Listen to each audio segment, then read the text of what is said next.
Welcome back to the Midnight Library, a quiet space where ideas become dreams and learning blends with deep rest. Tonight, we'll be exploring the art of calm, confident communication, how the way we start a conversation shapes the entire path ahead. Our book tonight is The First Minute by Fenning. A guide to making communication clear, impactful, and efficient, whether you're speaking in meetings, sending an email, or having a quick chat in the hallway.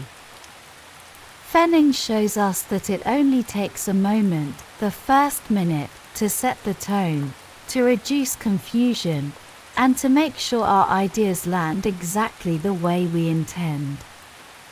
So wherever you're listening from tonight, settle in. And if there's a topic you'd like to hear about in a future episode, we invite you to share it with us. Now, let's begin. Take a deep breath in and exhale slowly. Let's drift into a space where clarity feels peaceful, where simplicity and focus can rest gently in the mind, and where, with each soft chapter, you come closer to sleep. Let's begin. Chapter 1: Framing the Moment. Imagine stepping into a room filled with quiet anticipation. Your team is gathered. A meeting has just begun, and all eyes are on you. You've prepared your ideas. You know what needs to be shared. But how you begin determines whether your message will land with ease or dissolve into a cloud of confusion. This is where the art of framing comes in. According to Fenning, every effective conversation begins with 3 gentle guideposts: context, intent, and your key message. Context sets the stage. You might say, "This is about our Q3 project schedule," or "I'd like to discuss today's client feedback." Simple. Grounding. It helps your listener land in the same mental space as you. Next is intent. Why are you speaking? What do you need from this conversation? Perhaps you need a decision. Perhaps you're just offering an update. Being clear helps your listener tune in appropriately. Finally, share your key message, the single most important thing you want them to know. Rather than walking a winding path, lead gently with what matters. A good example might be, "I'd like to give you a brief update on the client rollout and ask for your input on a new timeline." And just like that, your audience knows where they are, what's coming, and why it matters. Think of framing as placing a gentle hand on someone's shoulder and saying, "Here's what we're talking about, here's why, and here's what I'd like to explore together." It's calming, reassuring. It saves everyone from the stress of guessing what's important. Whether you're giving a performance review, chatting over lunch, or hopping on a video call, the first minute is a quiet, powerful moment to guide the way. Let's continue. Chapter 2: The Power of a Structured Summary. Once you've set the frame, how do you share your message clearly, especially when the topic is complex? That's where the GPS method comes in. Not the kind of GPS that gets you to a physical destination, but one that gently guides your listener's mind. G for goal, P for problem, S for solution. It's a simple yet elegant way to structure what you're saying, especially when the conversation could easily drift or become overwhelming. Let's imagine this. You're introducing a new software tool to your department. You begin with the goal. Our aim is to streamline our client onboarding process. Then, the problem. Our current system is time-consuming and prone to error. Finally, the solution. This new software automates the steps and reduces admin work by 40%. Just like that, your message becomes a calm, three-part story. People don't get lost. They feel guided. They trust that you've thought it through. This same method can be used when updating a manager, responding to feedback, or offering a suggestion. It even works in a quick hallway chat. Fenning reminds us, clarity is kindness. When you lead with a structured summary, you're not dumbing things down. You're lifting your message up where it can be seen and held with ease. Let's pause for a moment and take a breath. Notice how good it feels to be understood. To hear a message and immediately know where it's going. That's the gift of structure, not rigidity, but rhythm. Onward.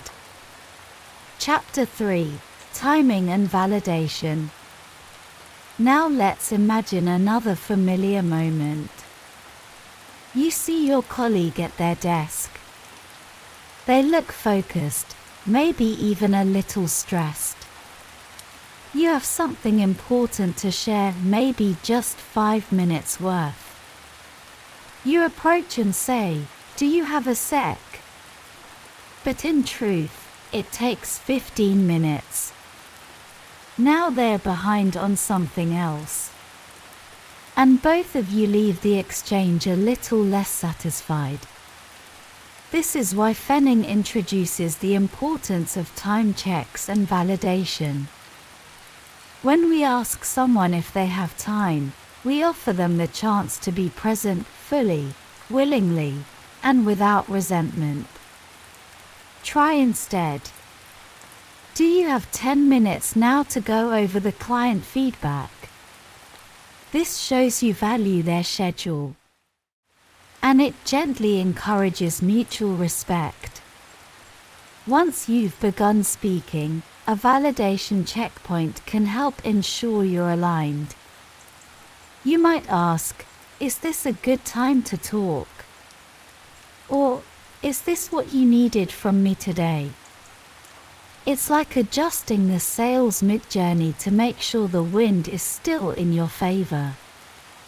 These small kindnesses keep communication flowing smoothly, like water down a gentle stream. Even in moments of conflict or tension, a pause to check time and intent can make all the difference. These techniques are not just about being efficient. They're about being human, thoughtful, patient, and real. So, the next time you're about to start a conversation, ask yourself, how much time will this really take? Have I checked that they're available to hear it? Do they feel seen and respected? These moments, quiet and brief, are the roots of deep understanding. Let's continue. Chapter 4: Making every format count. Whether we speak face-to-face, through a keyboard, or across a boardroom, the way we start shapes the way we are received. In emails, clarity starts with the subject line. Try "action needed," approval for marketing plan, rather than a vague follow-up. Begin the body with a structured summary. Our goal is to finalize next quarter's campaign. The problem is we haven't yet confirmed the budget. I propose we adjust the spending by 10%, which keeps us aligned with targets. Clear. Calm. Actionable. In meetings, use the same approach in your invitation. Purpose: resolve timeline for product launch. Outcome: confirm next steps. When others arrive, they know why they're there. There's no wasted time, no drifting discussion. Even in casual instant messages or Slack threads, you can apply the same technique. Hi, I'm checking in about the update for Project Phoenix. We need to confirm the headline by 3 p.m. Is now a good time to talk? Even sharing good news becomes more meaningful when framed with intention. Just wanted to share, the team exceeded our goal by 20% this month. That's a huge win, and I'm grateful to all of you. In each case, the first minute matters. It carries weight, and when we handle it gently, we make space for connection. Think of it like entering a room with soft lighting and a clear view. Inviting, peaceful, and easy to navigate. Conclusion: gentle precision. Tonight, you've wandered through the pages of the first minute, guided by the calm voice of Chris Fenning and the quiet power of thoughtful communication. You've discovered that every conversation can begin with clarity, that the way we open shapes the way we are heard. With a little structure, a little intention, and a touch of kindness, we can turn confusion into connection. Remember the tools. Frame your message. Use the GPS method. Check the time and validate presence. And tailor your style to the setting. Each one is a soft thread you can weave into your daily life. And now, let those thoughts drift gently to the background. Let your breath slow down. Let the stillness settle over you like a warm, familiar blanket. There's no meeting now. No summary to write. Just peace. Just rest. Thank you for joining us tonight in the Midnight Library. We'll see you again soon. Good night, and sweet dreams.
Welcome back to the Midnight Library. Tonight's story is a gentle guide for anyone seeking love, not just in their relationships, but within themselves. Based on Gillian Turecki's 2025 book It Begins With You, The 9 Hard Truths About Love That Will Change Your Life, this episode is a soft reflection on what it really takes to create deep, fulfilling, lasting love. These truths may be difficult to face at first, but in their honesty lies the foundation of transformation. If you're listening in bed, preparing for sleep, this is your invitation to settle in. Let the day melt away, and allow the wisdom of these 9 truths to sink gently into your subconscious. And before we begin, we'd love to know where you're listening from tonight. Send us a message and share your favorite moments. And as always, if there's a book you'd like us to feature, let us know. Now, let's begin.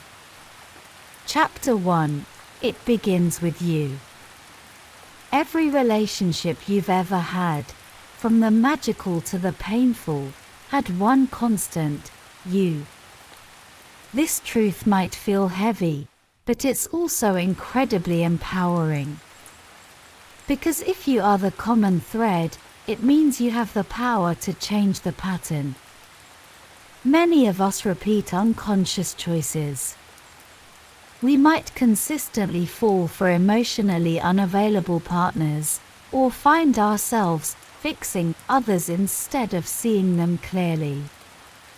We might say we want love, but run from intimacy when it arrives. Real change starts with awareness. Ask yourself gently, how am I contributing to the relationships that aren't working? Write it down, if that helps. And be kind with what you find. Self-responsibility isn't about blame, it's about power. It's the first step toward love that doesn't just spark, but sustains. Chapter 2. The mind is a battlefield. Sometimes, the biggest fights in our relationships never leave our heads. We imagine slights, create stories, and react to scenarios that never really happened. One missed message spirals into a fear of abandonment. A partner's silence becomes a sign that they're pulling away, even when they're just tired. This inner turmoil is often louder than anything happening outside of us. The key is mindfulness. Try practicing active listening, really hearing your partner without preparing your response. Try pausing before reacting.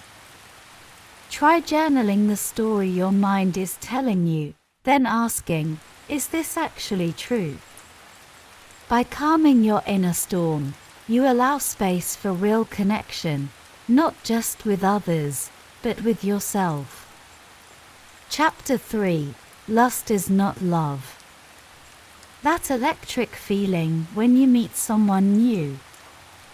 The butterflies, the rush, the magnetism. It's thrilling, and it's not love. It's lust. And while lust can be the spark, it's not the flame that keeps love burning. We often confuse chemistry with compatibility. But lasting love comes from something deeper: acceptance, emotional safety, and genuine understanding. Ask yourself, am I in love with this person, or with the way they make me feel about myself? Love isn't about being completed. It's about connection between two whole people. Take your time. Pace the relationship. And remember, the real magic unfolds slowly. Chapter 4. You have to love yourself. You can't receive what you don't believe you deserve. This is why self-love is the foundation of any relationship. Not perfect self-love, but enough to say, I deserve care. I deserve respect. So many of us seek validation through romantic love. But love can't heal our wounds unless we've started to tend to them ourselves. Start small, say no to things that drain you. Create a list of comfort rituals, a favorite song, a deep breath, a walk around the block. Speak to yourself with the kindness you'd offer a close friend. The more you treat yourself with love, the less you'll tolerate love that doesn't feel safe or true. Chapter 5. Speak up and tell the truth. Keeping quiet to keep the peace isn't peace, it's a quiet kind of disconnection. Real intimacy needs truth. It needs you to say what you feel, what you want, and what isn't working. Even when it's awkward. Even when it's hard. So instead of saying, I'm fine, when you're not, try this, I felt hurt when you didn't ask about my day. Or simply, I need a little more support right now. Your truth doesn't have to be perfect. It just has to be honest. That's how love grows strong roots. Chapter 6. Be your best self. Love can be easy in the beginning. But lasting love asks more. It asks you to bring your best self, not just on special occasions, but especially in the small, quiet moments. Your best self is patient. Your best self pauses before reacting. Your best self notices when you're getting triggered and gently asks, what's really going on here? No one is perfect. But the more you return to your best self, even after slipping, the more your relationship becomes a space of mutual growth. Chapter 7. You can't convince someone to love you. Trying to prove your worth to someone is a sure path to heartbreak. If love feels like a constant audition, it's not love, it's a trap. You never have to convince the right person to choose you. So if you find yourself trying to win someone over, step back. Fill your life with your own passions, your own joys, your own people. Love is not something you earn. It's something you share, freely, openly, without striving. Chapter 8. No one is coming to save you. Fairy tales told us love would rescue us. That one perfect person would arrive and make it all better. But real life asks something different: to save yourself. This doesn't mean you must do everything alone. It means you build a life that feels whole, whether you're partnered or not. Pursue your dreams. Nourish your friendships. Create a life you love so much that a romantic partner becomes an enhancement, not a lifeline. Because when you stop waiting for rescue, you become the hero of your own love story. Chapter 9. Make peace with your parents. Our earliest relationships leave lasting imprints. If you've ever wondered why you keep dating the same type, or why certain things in love trigger deep emotion, the answer may lie in your childhood. But this doesn't mean you're doomed to repeat the past. It means you're invited to understand it. Write letters to your younger self. Explore your family history with compassion. Speak your truth, even if only to a journal. You don't need to reconcile with your parents to make peace, but you do need to understand how their love shaped your own. Because when you heal the past, you free your future. Final thoughts. So tonight, as you rest, remember these 9 truths. Love isn't something you stumble into. It's something you grow from the inside out. It begins with self-awareness. It continues with courage. And it blossoms when you learn to love, gently, honestly, fully. It doesn't begin with them. It begins with you. Thank you for joining us tonight in the Midnight Library. We'll be back soon with another journey into the wisdom of words. Until then, good night and sweet dreams.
Welcome back to the Midnight Library.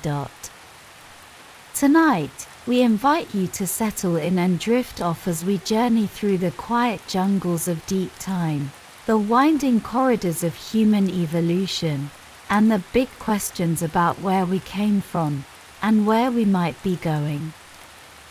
This sleep story is inspired by The Third Chimpanzee by Jared Diamond, a Pulitzer Prize-winning author and professor known for bridging biology, anthropology, and history. Diamond's central thesis is profound yet simple. We humans are not as different from our primate relatives as we might like to believe. In fact, genetically, we're almost indistinguishable from the chimpanzee, our closest cousin in the animal kingdom. And yet, our species alone creates art, writes poetry, wages war, and alters the very climate of the planet. Let this story be your invitation to wonder, not to worry. And before we begin, I'd love to know, where in the world are you listening from tonight? Feel free to share your location or send in requests for future stories you'd like to hear. And now, let us begin. Chapter 1: The Closest Cousins. Humans and chimpanzees share over 98% of their DNA. That's more than we share with any other animal, and more, in fact, than some nearly identical species of birds or frogs share with each other. This startling similarity led Diamond to suggest that humans and chimpanzees should be classified not just in the same family of species, but the same genus. According to this model, Homo sapiens, us, would be grouped alongside Homo troglodytes, the common chimpanzee, and Homo paniscus, the bonobo. It may sound strange to consider chimps as fellow members of our genus, but genetically, they're closer to us than many animals are to their supposed relatives. And if you've ever looked into the eyes of a chimp or watched one paint or play, it's easy to see a glimmer of something eerily human staring back. But of course, there's one key difference. Humans are the only species on Earth that speaks in fully formed language. And this ability, this one evolutionary leap, changed everything. Chapter 2: The Power of Language. The development of language, Diamond argues, was a turning point in the story of Homo sapiens. Physical evolution had taken us far. Over millions of years, we'd gone from ape-like ancestors to upright walkers, fire users, and tool makers. But it wasn't until language evolved that we saw what Diamond calls the Great Leap Forward. This leap allowed for an explosion of culture. With language, humans could share ideas, imagine the future, and teach complex skills. Art, rituals, and even early religion flourished. Other animals communicate, of course. Vervet monkeys, for example, have different calls for snakes, eagles, and leopards. But only humans developed grammar and syntax, systems that let us build stories and civilizations. And interestingly, the way new languages form, like creoles that evolve from simple trading tongues called pidgins, gives us clues to how human language itself may have started, slowly, creatively, and with a little chaos. Chapter 3: Sexual Selection and Racial Diversity. Why do humans look so different from one another across the globe? Skin tone, hair type, eye color, These traits vary more in humans than in any other species of primate. Some of this is natural selection. Darker skin helps protect against sun damage in equatorial regions, while lighter skin can absorb more vitamin D in areas with less sunlight. But Diamond introduces another explanation: sexual selection. Unlike traits that help with survival, sexual selection favors traits that are attractive. If people in one area found certain eye colors or body shapes appealing, those preferences would shape the gene pool over generations. This helps explain why some traits, like long hair or facial symmetry, might have been selected for even if they didn't offer any survival benefit. They offered social or reproductive advantages instead. It's a fascinating idea that some of what makes us human didn't evolve to help us live, but to help us love. Chapter 4: Rethinking Agriculture. One of the most surprising claims Diamond makes is this: agriculture might not have been the breakthrough we often imagine it to be. Farming societies, though larger and more technologically advanced, were not necessarily happier or healthier than the hunter-gatherers that came before. In fact, archaeological evidence shows that early farmers were shorter, more disease-prone, and often malnourished compared to their foraging ancestors. So why did we adopt agriculture? Because it allowed for population growth. Farming could feed more people, even if those people weren't healthier. And once farming societies outnumbered foragers, the old ways were pushed to the margins. It's a sobering reminder: progress isn't always an improvement. Chapter 5: The Dark Potential of the Human Animal. Diamond also explores one of the darkest aspects of our species: our capacity for genocide. From the near erasure of the Tasmanian natives to the Rwandan genocide of 1994, the impulse to destroy members of our own kind is tragically human. He argues that this isn't the behavior of monsters, but of ordinary people, under certain circumstances. Given fear, propaganda, and power, many of us could be drawn into acts we'd never imagine ourselves capable of. It's not pleasant to think about. But understanding this tendency is the first step to preventing it. We are not doomed to repeat these tragedies, but only if we understand the forces that shape them. Chapter 6: Humans and the Environment. Finally, Diamond looks at the myth of the noble savage, the idea that ancient or indigenous people lived in perfect harmony with nature. It's a comforting story, but it's not quite true. When the Maori first arrived in New Zealand, they hunted the moa, a giant flightless bird, to extinction. When early civilizations cleared forests, they sometimes destroyed their own water sources and collapsed their own societies. Even today, humans continue to alter the planet on a massive scale. But unlike our ancestors, we now know exactly what we're doing. That knowledge gives us power, and with it, responsibility.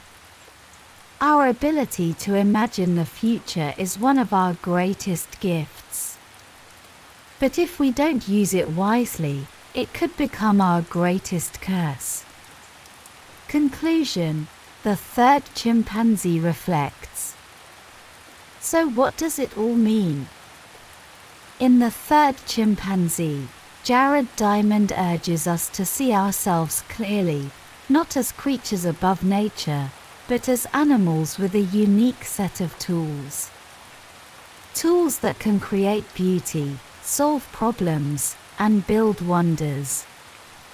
But also tools that can destroy, deceive, and dominate. To be human is to stand on the edge of two possibilities. And in this moment of global change, Diamond invites us to reflect, which path will we choose? Let this question gently float through your thoughts as you drift off tonight, not as a source of worry, but of wonder. You are part of an extraordinary species, with a remarkable story. And the next chapter, dear listener, is still being written. Thank you for joining us here, in the Midnight Library. Sleep well, and let your dreams explore the forests of time, the stars of possibility, and the echo of our shared origins. Good night and sweet dreams.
Welcome back to the Midnight Library. Tonight's episode is a journey into one of the most powerful works of modern philosophy, and a foundational text of feminism. We'll explore The Second Sex by Simone de Beauvoir, a book that redefined how we see gender, identity, and freedom. As always, this is your time to rest, restore, and open your subconscious to gentle learning. If you're new here, welcome. And if you're returning, we're so glad to have you back. Listeners from around the world are tuning in, and we'd love to hear where you're listening from. Let us know, and feel free to send in your requests for future stories, too.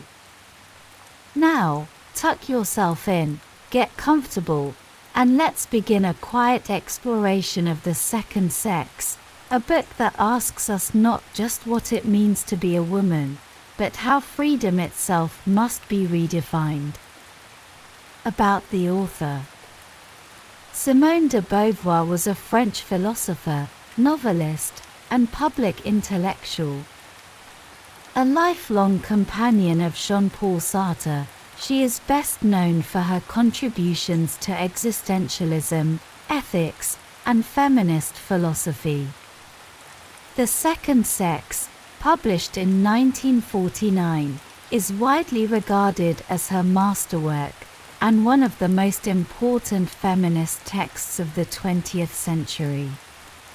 De Beauvoir's work was grounded in existentialist thought, the belief that existence precedes essence, and that each person must define themselves through their actions. For her, gender was not a destiny but a process, and liberation came not from rebellion alone, but from redefinition. Introduction. What's in it for me?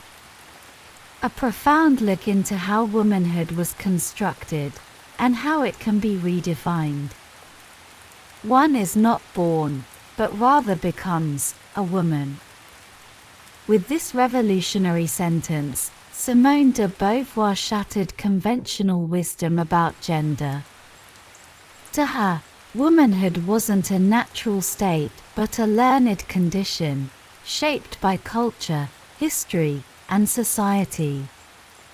In The Second Sex, de Beauvoir explores how women became the other, defined in relation to men rather than as individuals in their own right. Through history, biology, psychoanalysis, literature, and lived experience, she shows how woman was cast into a passive, domestic role, confined to a life of repetition, dependence, and subjugation. Yet this story, she insists, is not inevitable. It can be rewritten. Tonight, we'll gently follow de Beauvoir's ideas and discover how they help us understand ourselves, society, and the ongoing journey toward freedom. Let's begin. Chapter 1: The Othering of Woman. At the heart of de Beauvoir's argument is the concept of the other. Throughout history, identity has been defined not by who we are, but by who we are not. Master and slave, citizen and foreigner, man and woman. In each pair, one identity becomes dominant, the self, while the other is relegated to a lesser status. Man defines himself as the subject, active, rational, transcendent. Woman is made the object, passive, emotional, immanent. He acts. She responds. He creates. She nurtures. Over time, this binary becomes not just social, but internalized. Women begin to see themselves through the eyes of men. But how did this come to be? De Beauvoir explores human biology and psychology to explain, and then dismantle, this story. Yes, there are biological differences. Men tend to be physically stronger. Women bear children. But biology, she argues, is never destiny. In a society that valued collaboration, caregiving and emotional intelligence, these differences could lead to equality, not subjugation. Yet history took another path. Chapter 2: From Matriarchy to Patriarchy. In early human societies, women held central roles. In many cultures, they were revered as life-givers, goddesses, and keepers of the hearth. Matriarchal traditions were common, especially in agricultural communities, where fertility was sacred and lineage passed through the mother. But as societies moved toward private property and male lineage, this power shifted. Childbearing became a reason to control women's bodies, and womanhood was recast as passive, dependent, and domestic. Marriage became the institution that codified this power imbalance. Women were passed from father to husband. Their labor, reproductive, emotional, and domestic, was unpaid and expected. Their identity became tied not to their own lives, but to their role in supporting someone else's.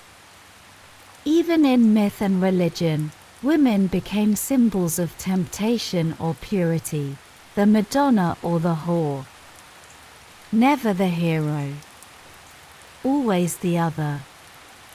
This shift would echo through centuries. Chapter 3: Woman as Myth, Not Person. De Beauvoir points to myths that paint woman as mysterious, emotional, and unknowable. From Pandora's box to Eve's temptation, women are blamed for human suffering, yet expected to redeem it through sacrifice and silence. Modern culture continues these myths. The selfless mother.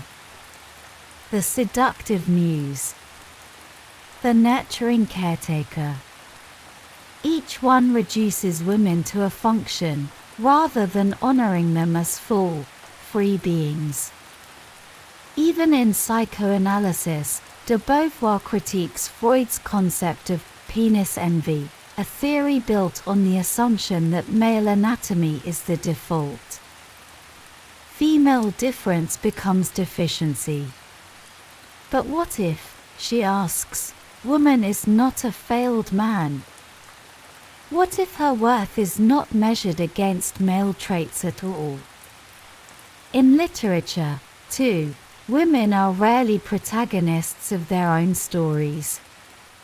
They are muses, wives, lovers, inspiration for male heroes, but rarely heroes themselves. Their inner worlds are flattened into stereotypes. These myths aren't just ideas. They shape how women live, think, and feel. They shape how men treat them. And they limit what is possible. Chapter 4: Becoming Woman.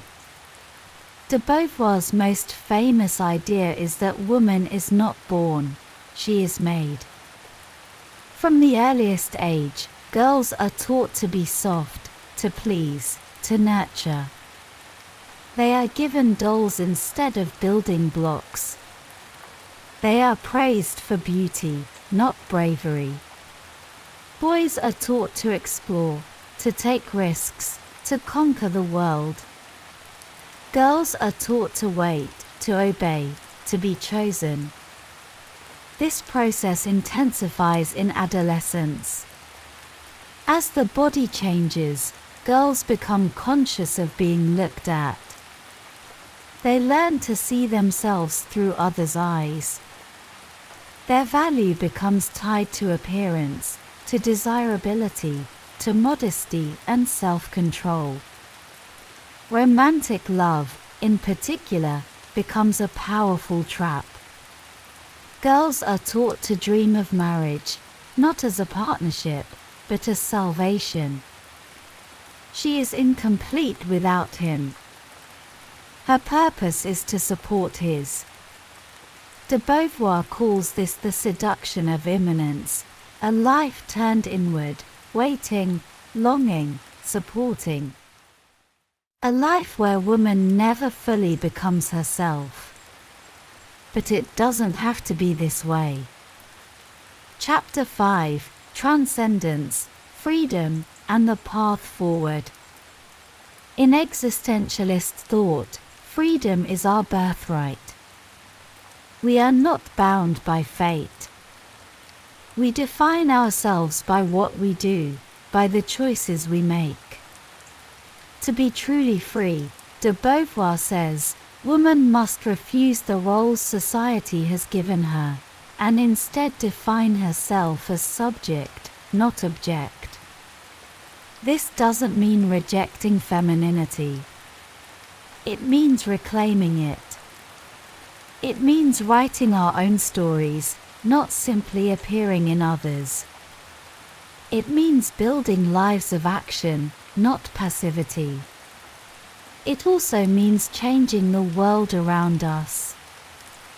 Freedom is not an individual escape, it's a shared project.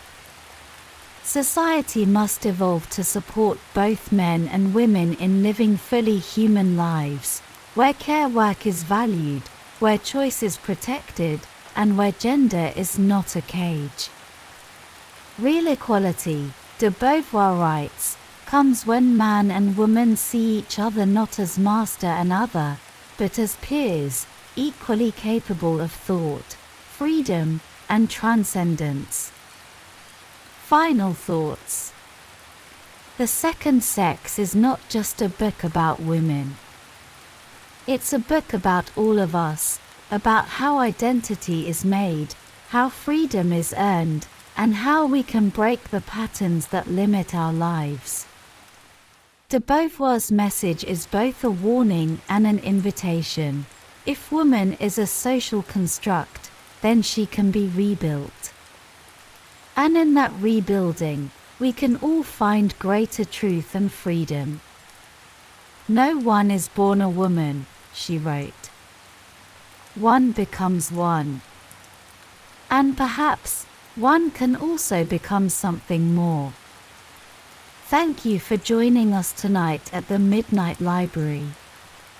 If you're still awake, take a moment to notice your breath. Let it slow. Let it soften. Let these ideas float in your subconscious like a quiet stream. And if you're already dreaming, may your dreams be full of clarity, courage, and light.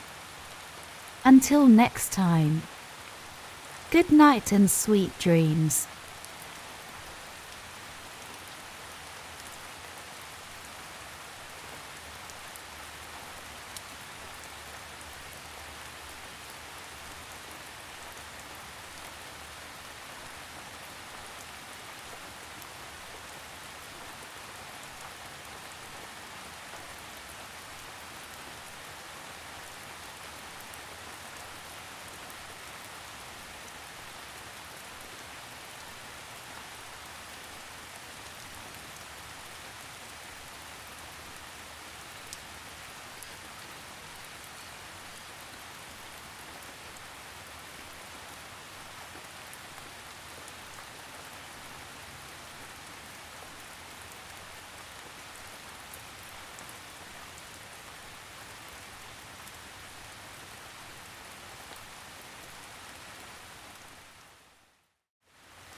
Welcome back to the Midnight Library.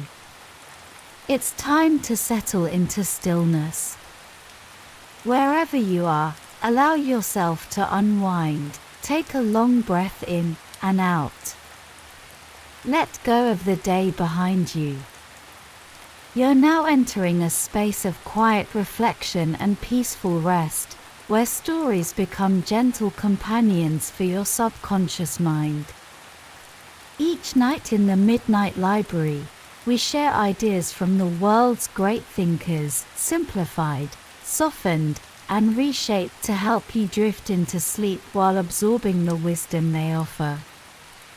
Tonight's book is Start Making Sense by Stephen J. Heine, a gentle, powerful exploration of how psychology, philosophy, and existential thought can help us build meaning in a confusing world.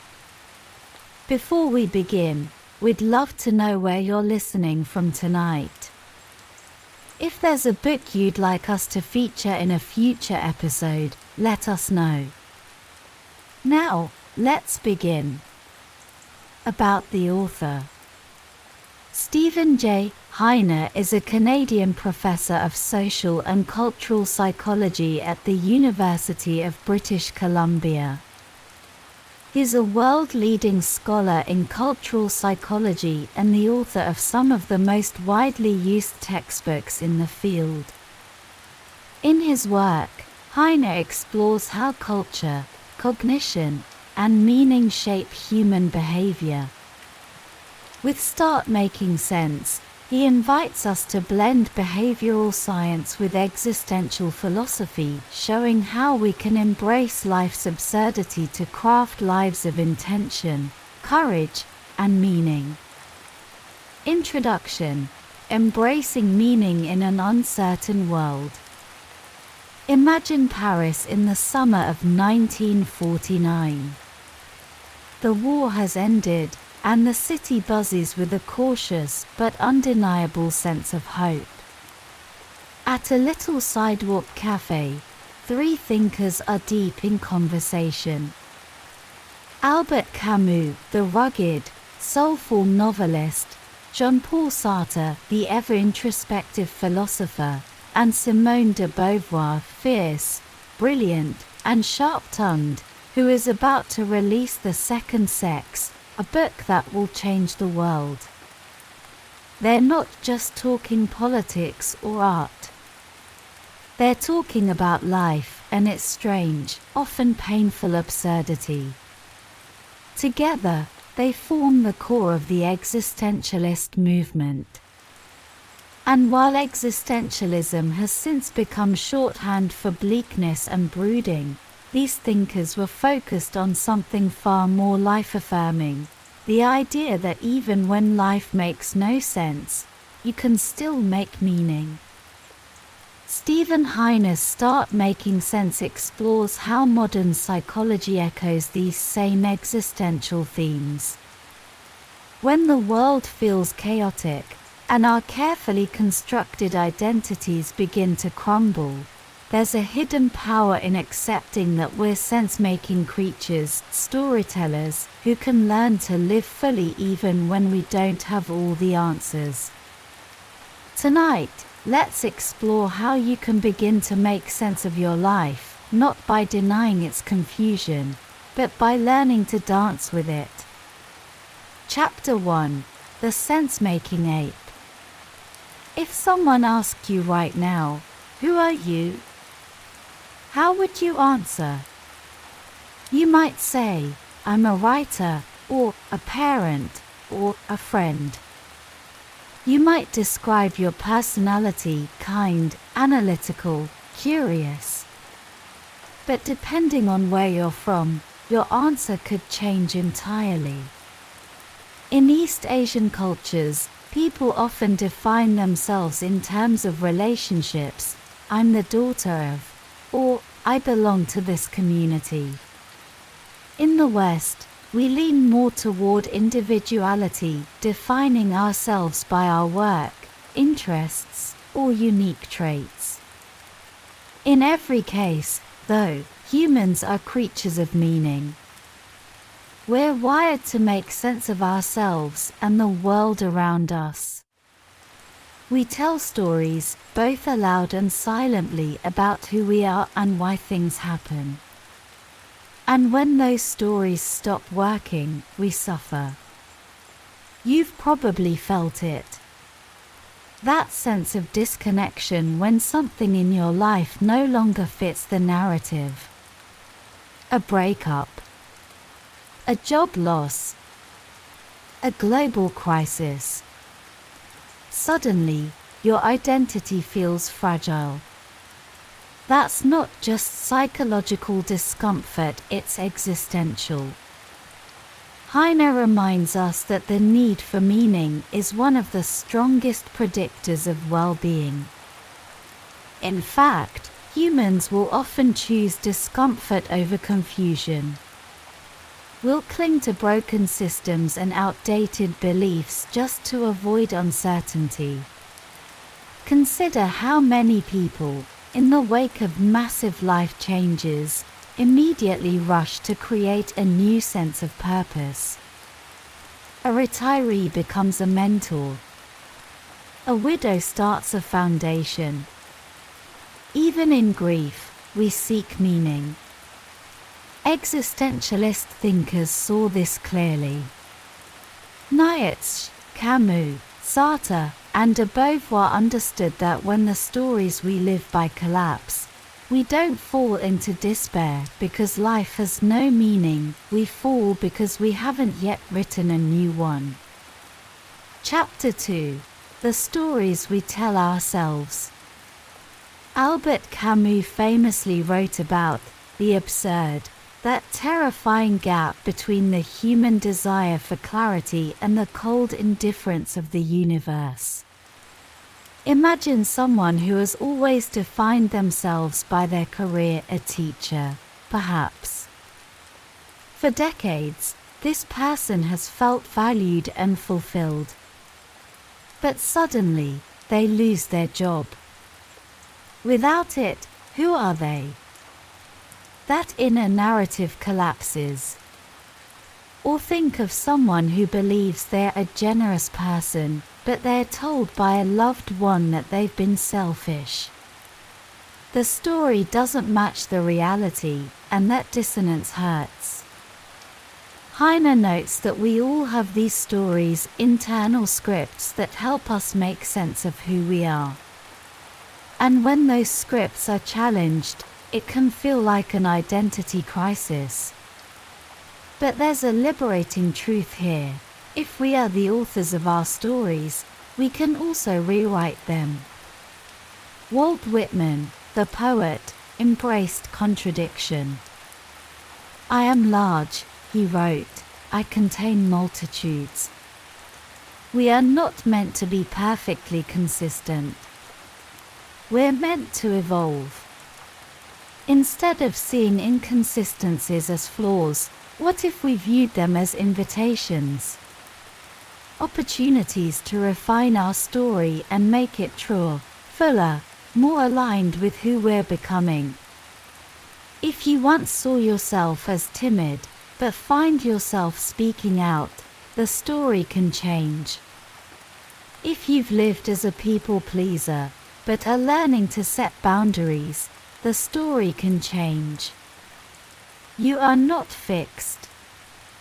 You are a work of meaning in motion. Chapter 3. Faking it or making it.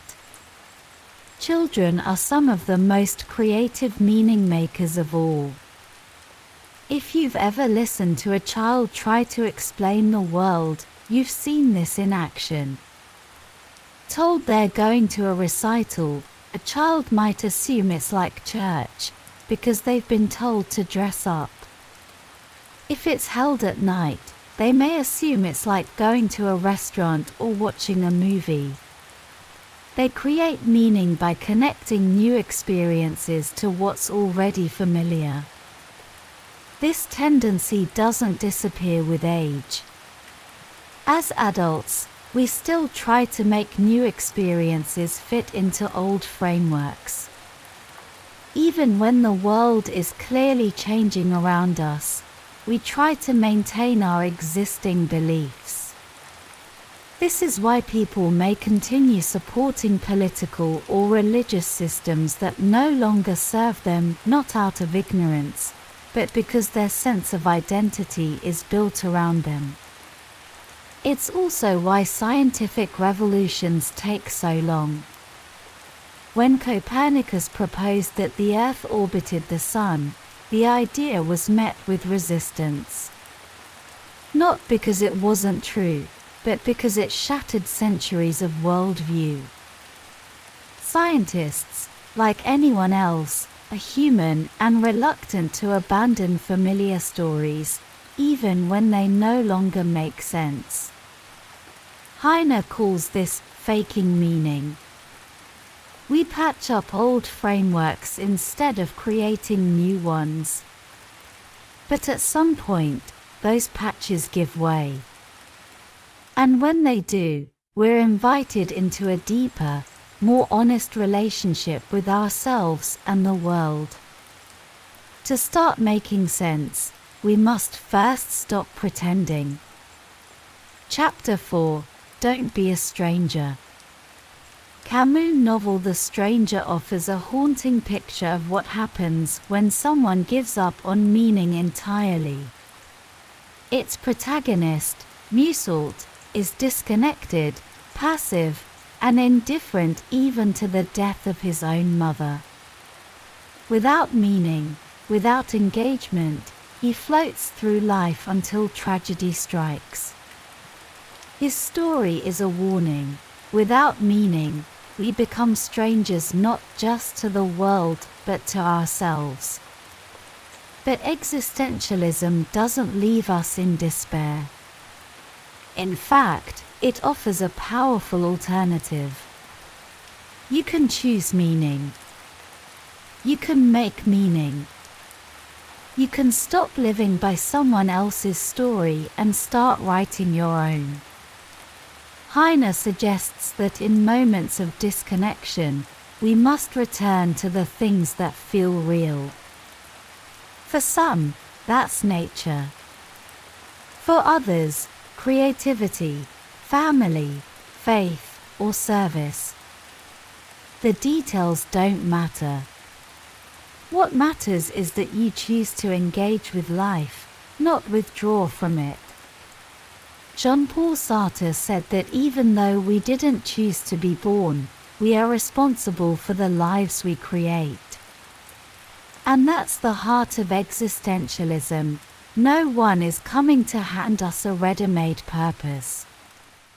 It's ours to shape, moment by moment, choice by choice. In times of confusion, this truth can feel overwhelming. But over time, it becomes empowering. The absurd isn't a threat, it's an invitation. If nothing has fixed meaning, then everything can hold meaning. Your work, your relationships, your quiet rituals, your dreams. All of it can matter if you choose to let it. Final summary. Start Making Sense reminds us that meaning isn't found, it's made. We are, by nature, storytellers. Our happiness depends not on the certainty of the world, but on the quality of the stories we tell ourselves about it. And when the old stories no longer fit, we have the power to write new ones.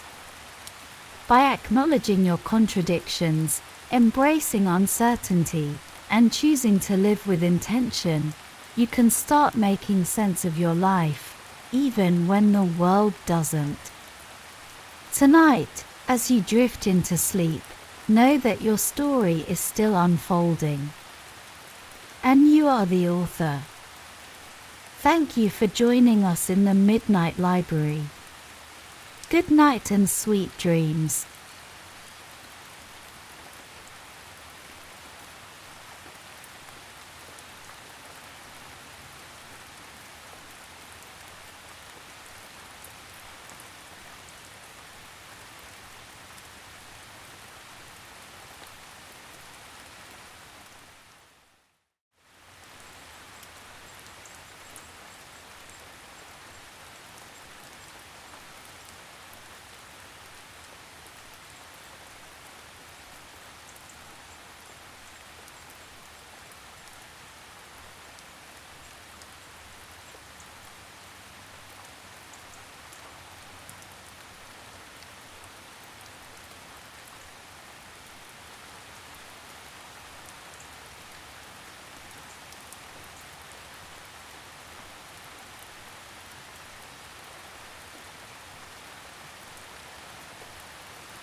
Welcome back to the Midnight Library.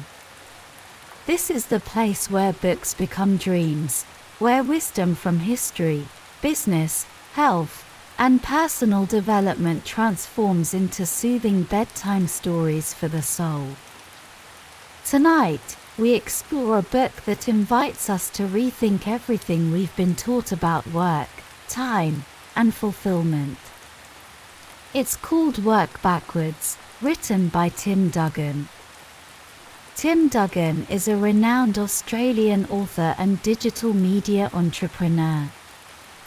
As the co-founder of Junkie Media, an author of best-selling titles like Cult Status and Killer Thinking, Tim has helped shape how we think about work, creativity, and impact in the modern world. With Work Backwards, he offers a revolutionary blueprint for escaping the burnout trap and designing a life where work complements, rather than controls, who we are. Before we begin, take a moment to get comfortable. Breathe in and out. Lower your shoulders. Soften your gaze. And as you settle in, feel free to share where you're listening from in the comments. We love knowing where in the world our Midnight Library stories are being heard. You can also let us know what book you'd love to fall asleep to next. Now, let's begin our journey into Work Backwards. Chapter 1: Balancing Life's 4 Key Slices. Imagine your life as a simple circle, sliced into 4 parts: work, relationships, mind, and body. Each slice is vital to your well-being. But how we prioritize them, that makes all the difference. Work often consumes the biggest slice. We spend roughly 1/3 of our lives doing it. But the other slices, nurturing relationships, nourishing the mind, and caring for the body, are just as essential. What if we flip the traditional work-life balance to life-work balance? What if life came first? Tim Duggan proposes that the path to a more fulfilling life begins by reordering our priorities, not just emotionally, but practically, day to day. Happiness research shows we're often working more than we need to. If we truly optimized for joy, connection, and purpose, our days would look very different. It's time to start designing life from the heart outward. And that begins with how we spend our time. Chapter 2: Allocating Time for a Full Circle Life. Each week, you have 112 waking hours. What if you divided those hours equally between the 4 essential slices: 28 for work, 28 for relationships, 28 for mental stimulation, and 28 for physical care? It sounds radical, but it's entirely possible. Most of us are conditioned to prioritize work, often giving it far more time than it deserves.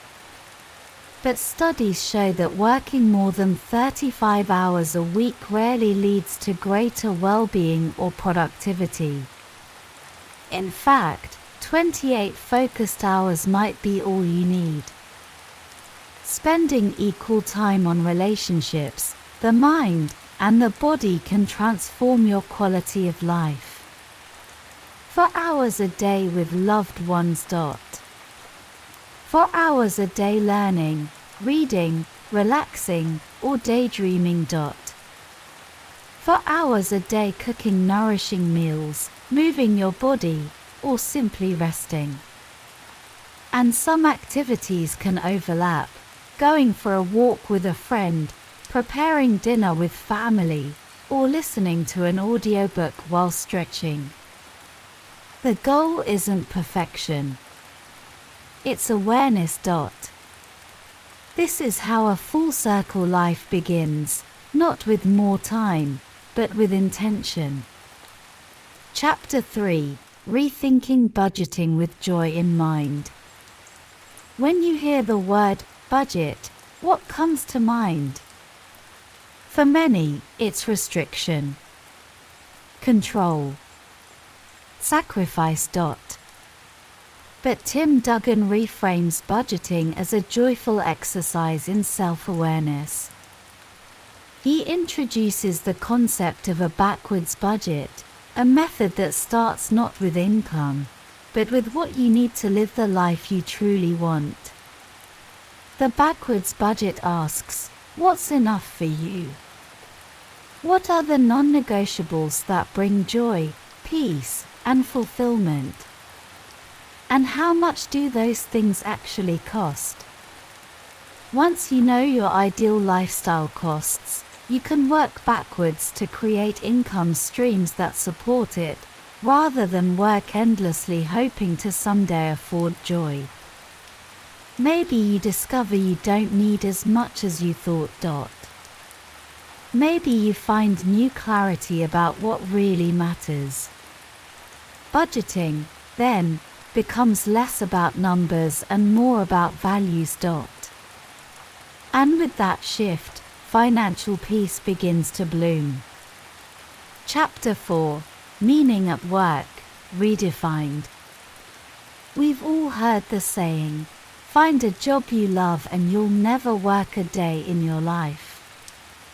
But that's not always realistic or necessary. Tim Duggan explains that work doesn't have to be your passion. It just has to be manageable, meaningful enough, and aligned with your values.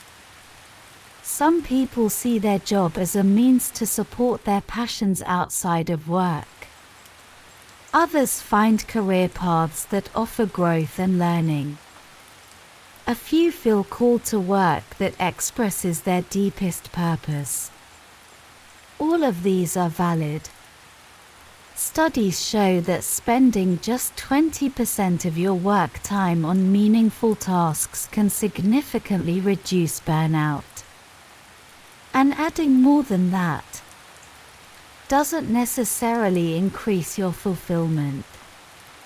The takeaway is simple: you don't need to love every part of your job. But finding moments of meaning, small, intentional slices of satisfaction, can change your relationship with work. It's not about quitting your job to chase a dream. It's about finding value in what you already do, and knowing when it's time to shift. Chapter 5: Designing your life around your style. One of the most powerful insights from Work Backwards is understanding your work-life boundary style. Are you a segmenter? Someone who needs clear separation between work and life? Or are you an integrator? Someone who blends both throughout the day? Segmenters work best with structure and shut-off time. Integrators thrive in flexibility, weaving tasks around life's rhythms. Neither is better. What matters is knowing which one you are. As remote work becomes more common, recognizing your style helps you create a schedule that supports your energy, focus, and relationships. If you're a segmenter, you might benefit from designated work hours and a strict end-of-day routine. If you're an integrator, creating flexible blocks with mental space in between might suit you better. Honoring your natural rhythm helps you do better work and live a better life. The message is simple, yet transformative: you don't have to change who you are to succeed. You just need to work with, not against, your nature. Final summary. Work backwards teaches us that life is not about fitting ourselves into a rigid system, but about designing a rhythm that honors our priorities, energy, and joy. It starts by shifting focus from work first to life first. By balancing the four essential slices, work, relationships, mind, and body, we begin to reclaim time, clarity, and connection. You don't need to wait for the weekend to feel free. You don't need to chase a dream job to find peace. And you don't need more hours in the day, you just need to spend them wisely. With small shifts in schedule, budgeting, and mindset, you can work backwards from the life you truly want and build it from the inside out. Now, let go of the to-do list, the deadlines, the expectations. Let the wisdom settle gently in your mind as you drift toward stillness. You are safe. You are whole. And you have time. Everything you need is already within you. Good night and sweet dreams.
Welcome back to the Midnight Library. Tonight, we turn the pages of The 4-Hour Body by Tim Ferriss, an uncommon guide to rapid fat loss, incredible sex, and becoming superhuman. Here in the library, we transform best-selling books into gentle, slow stories for your subconscious mind. All you need to do is settle in, soften your thoughts, and allow the ideas to drift through your dreams. Before we begin, take a moment to get comfortable. Allow your breath to slow. Let the outside world melt away. And if you'd like, tell us where you're listening from, or which book you'd love to hear next. We're always here, reading by lamplight, waiting to share another chapter with you. Now, let's begin. About the author. Timothy Ferriss is a best-selling author, entrepreneur, and self-experimenter. Known for testing the boundaries of performance, health, and productivity, Ferriss is also the author of The 4-Hour Workweek and The 4-Hour Chef. He's invested in companies like Uber, Twitter, and Facebook, and is one of the most influential voices in the world of personal development. With The 4-Hour Body, Ferriss became his own guinea pig, experimenting with diets, exercise, sleep, and sex to uncover surprising truths, and share them with readers around the world. Introduction. What's in it for me? Learn how to hack your body with personally proven techniques. Ferriss wanted answers to the most common human questions. How do I lose fat fast? How can I sleep less and feel better? What does it really take to build muscle? And is it possible to improve performance, in bed, in the gym, and in life, without spending years trying? With the help of doctors, athletes, scientists, and decades of trial and error, Ferriss uncovered some surprising answers. These are shortcuts, or as he calls them, minimum effective doses. Simple, powerful shifts that can create major transformations, if you're willing to try. Let's begin the journey. Chapter 1: The Harajuku Moment and the Minimum Effective Dose. Transformation begins with a decision. A moment. A feeling of enough is enough. Ferriss calls this the Harajuku moment, the instant you realize you're ready to change. For Chad Fowler, it was a trip to Tokyo where he found nothing in the shops fit him. That moment triggered a complete transformation. He lost over 30 kilograms and changed his life. Once the moment arrives, Ferriss recommends you apply the minimum effective dose, or MED. The smallest possible input that produces the desired result. In fitness, this means doing only what's necessary, not more. High-volume training can be replaced with targeted, efficient movement. Take Ironman competitor Brian McKenzie. He reduced his training from 30 hours per week to just 6.5 by applying the MED. With this streamlined training, he finished fourth in one of the most intense endurance races in the world. It's not about doing more. It's about doing smarter. Chapter 2: The Slow-Carb Diet and Protein-First Mornings. To lose weight fast, Ferriss swears by the slow-carb diet, a 5-rule system that helped him shed 9 kilograms in 30 days without exercise. Rule 1: Avoid white carbs like bread, rice, potatoes, and pasta. Rule 2. Eat the same simple meals on repeat: lean protein, legumes, and vegetables. Rule 3. Drink only water, unsweetened tea or coffee, and limit alcohol to red wine. Rule 4. Avoid fruit, except for tomatoes and avocados. Rule 5. Embrace a weekly cheat day. Eat what you crave to spike metabolism and avoid burnout. Just as important is what you eat first thing in the morning. Ferriss emphasizes 30 grams of protein within 30 minutes of waking. This simple act reduces cravings and supports weight loss. Eggs, turkey bacon, or a protein shake can set the tone for the day and the body. Chapter 3. Burn fat and build muscle with simple movements. Tracy Rifkind discovered the power of the Russian kettlebell swing. In just 15 minutes twice a week, she lost over 45 kilograms. This compound movement activates the entire body, builds strength, and torches fat. It's simple, effective, and takes less time than a sitcom episode. On the muscle side, Ferriss created Occam's protocol, a minimalist approach to muscle gain. With just a few targeted lifts and maximum recovery, it's possible to build real muscle fast. Neil Strauss, author of The Game, used this method to gain 4.5 kilograms of muscle in 1 month. Chapter 4. Better sleep, less sleep, deeper sleep. Struggle to fall asleep. Ferriss recommends an ice bath 1 hour before bed. The drop in core temperature can trigger the body into rest mode. For those seeking more waking hours, Ferriss explored polyphasic sleep. The everyman schedule requires just 5.2 hours a day, 1 long core sleep and 2 short naps. The more extreme Uberman schedule trims sleep to just 2 hours a day. It's not for everyone, but it reveals how adaptable our bodies truly are. Chapter 5. Uncommon advice for better sex. According to Ferriss, improving your sex life is a matter of science and subtlety. Start by increasing hormones naturally. Cholesterol-rich foods like hard-boiled eggs can raise testosterone or luteinizing hormone levels, boosting libido for both men and women. And for enhanced intimacy, adjust angle and pressure.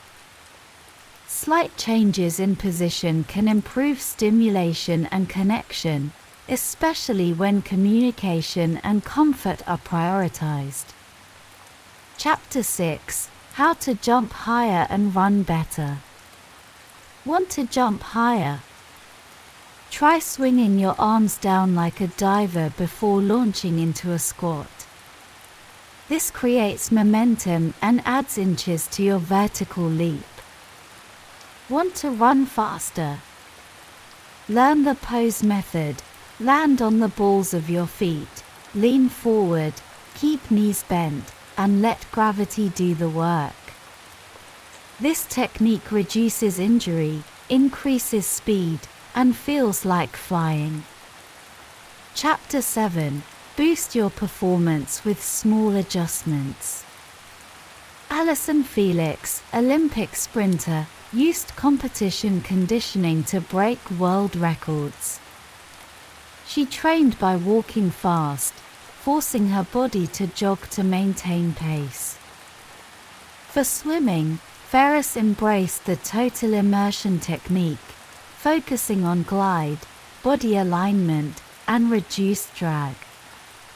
In weeks, he doubled his swim distance without extra effort.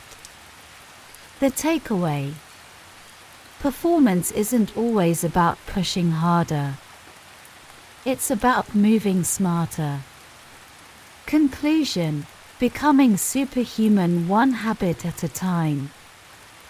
Ferriss teaches that transformation is accessible.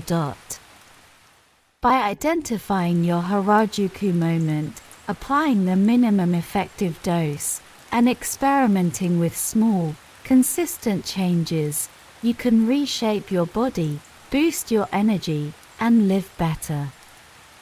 It's not magic. It's method. As you settle into sleep, know that your body is already working with you, repairing, recharging, and recalibrating. The information you've absorbed tonight will continue to hum gently in the background, ready for action when you need it. And for now, you can rest. You've learned. You've listened. You've grown. Let go of the day and drift into the night. Good night and sweet dreams.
Welcome back to the Midnight Library, the place where we take some of the world's most powerful books, spanning self-development, business, spirituality, and politics, and gently transform them into soothing bedtime stories, designed to help you sleep deeply and learn effortlessly. Tonight, we explore a transformative and heartfelt guide to inner peace and emotional balance, The Hidden Power of the 5 Hearts by Kimberly Snyder. Kimberly Snyder is a renowned holistic wellness expert, nutritionist, and the best-selling author of multiple books on health, beauty, and spiritual growth. She is the founder of the lifestyle brand Sull and has helped countless people, including celebrities, on their journeys to wellness and personal transformation. Her work blends ancient wisdom with modern practices, always anchored in heart-centered living and inner beauty. As always, we'd love to know where in the world you're listening from. It's always heartwarming to see how far these stories reach. And if there's a book you'd love us to turn into a sleep story, let us know in the comments. Now, let's take a slow, deep breath and begin our journey inward. Introduction. What's in it for me? A new path to peace, presence, and emotional clarity. Have you ever found yourself lying in bed at night, wide awake, with your mind racing, looping through worries, memories, and to-do lists? This is the mind on overdrive, a state that too many of us know too well. But what if we could gently shift our focus away from the noisy mind and toward the quiet wisdom of the heart?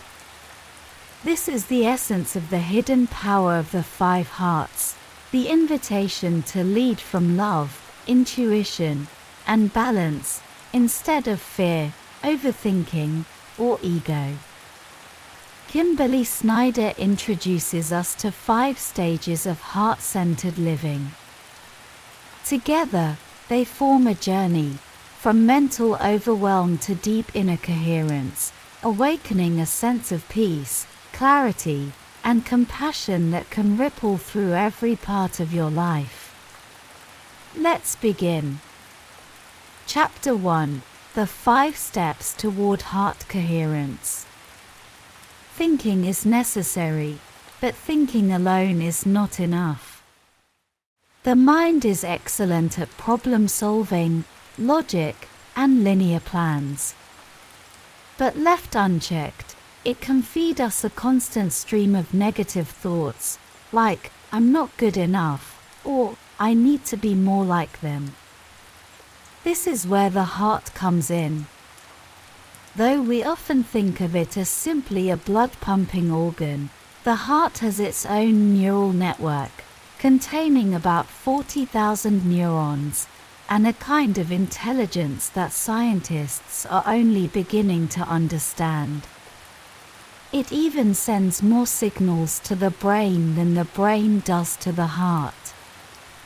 When your heart and brain sync up in a state called coherence, you feel clearer, more resilient, and far more connected to yourself and others. The 5 hearts are a roadmap to reach this harmony. They move from disconnection and inner chaos to intuition, clarity, and radiant connection. Let's explore each one.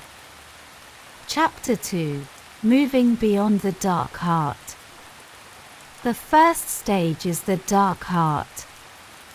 It's where many of us begin.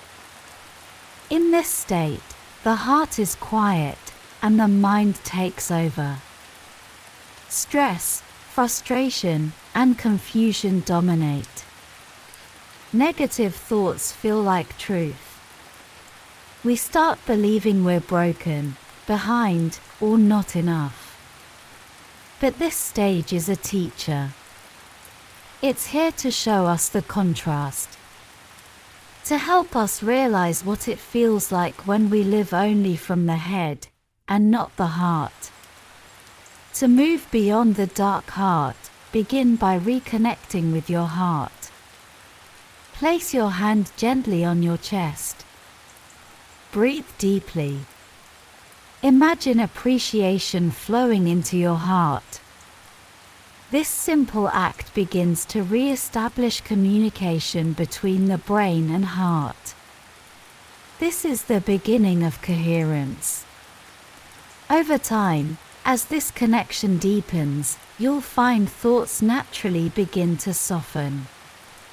You no longer have to force positivity. It arises on its own.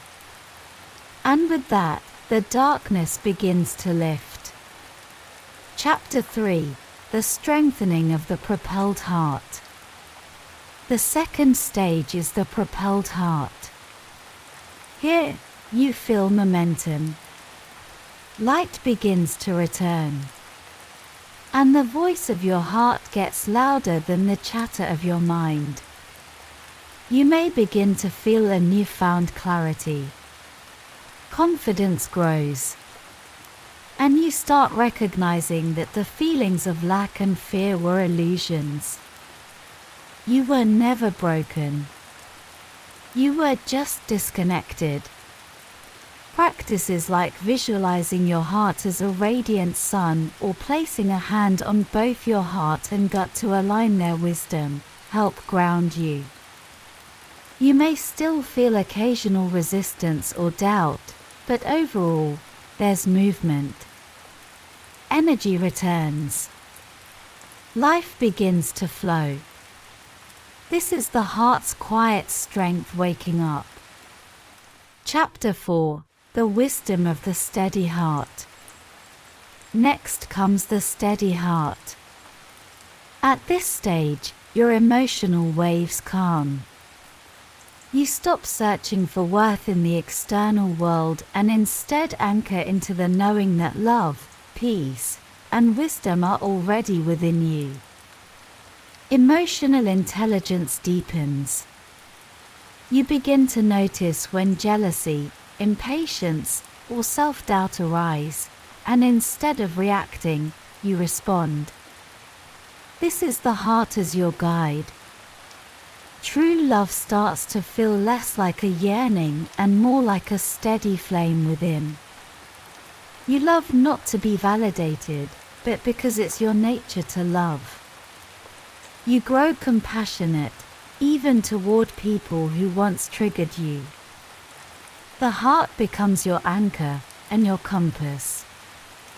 Chapter 5: The Forgiveness of the Devoted Heart. Then comes the devoted heart. Here, your heart takes full leadership.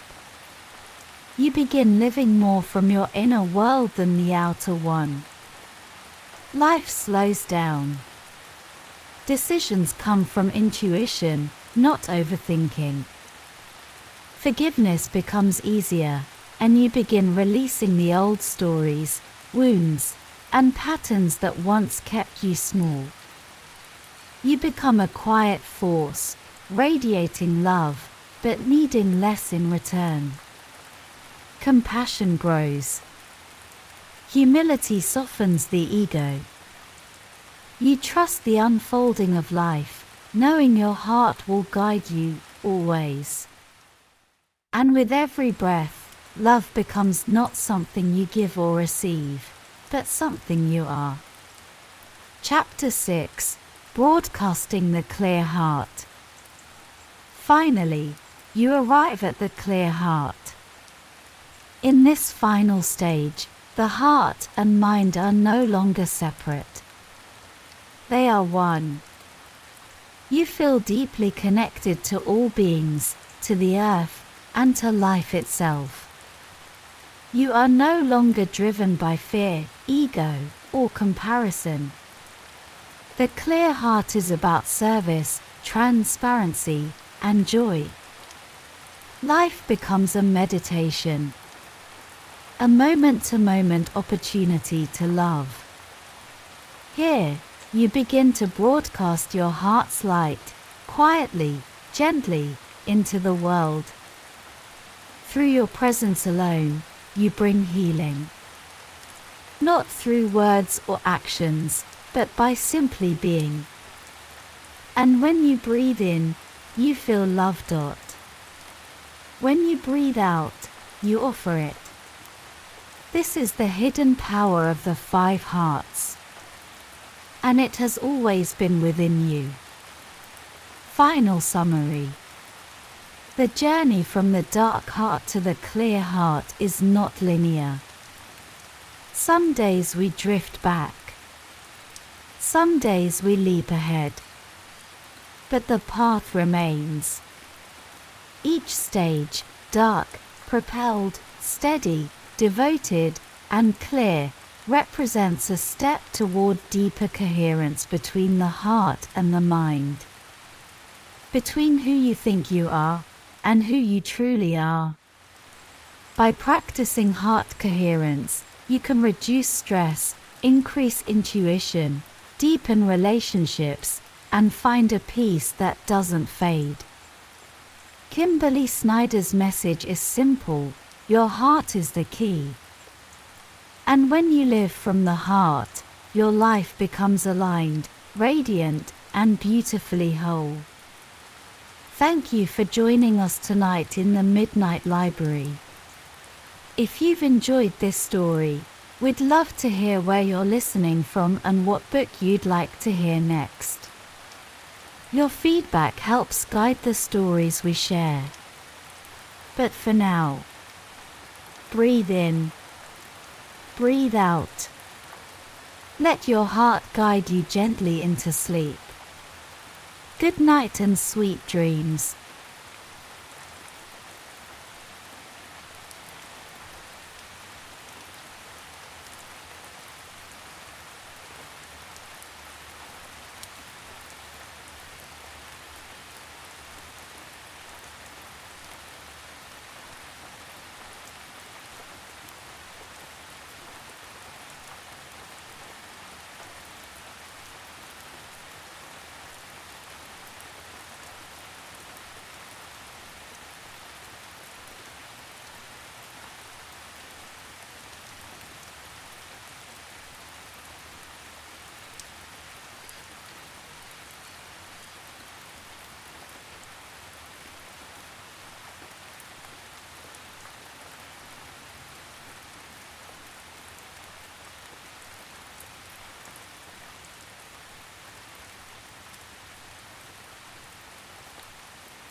Welcome back to the Midnight Library.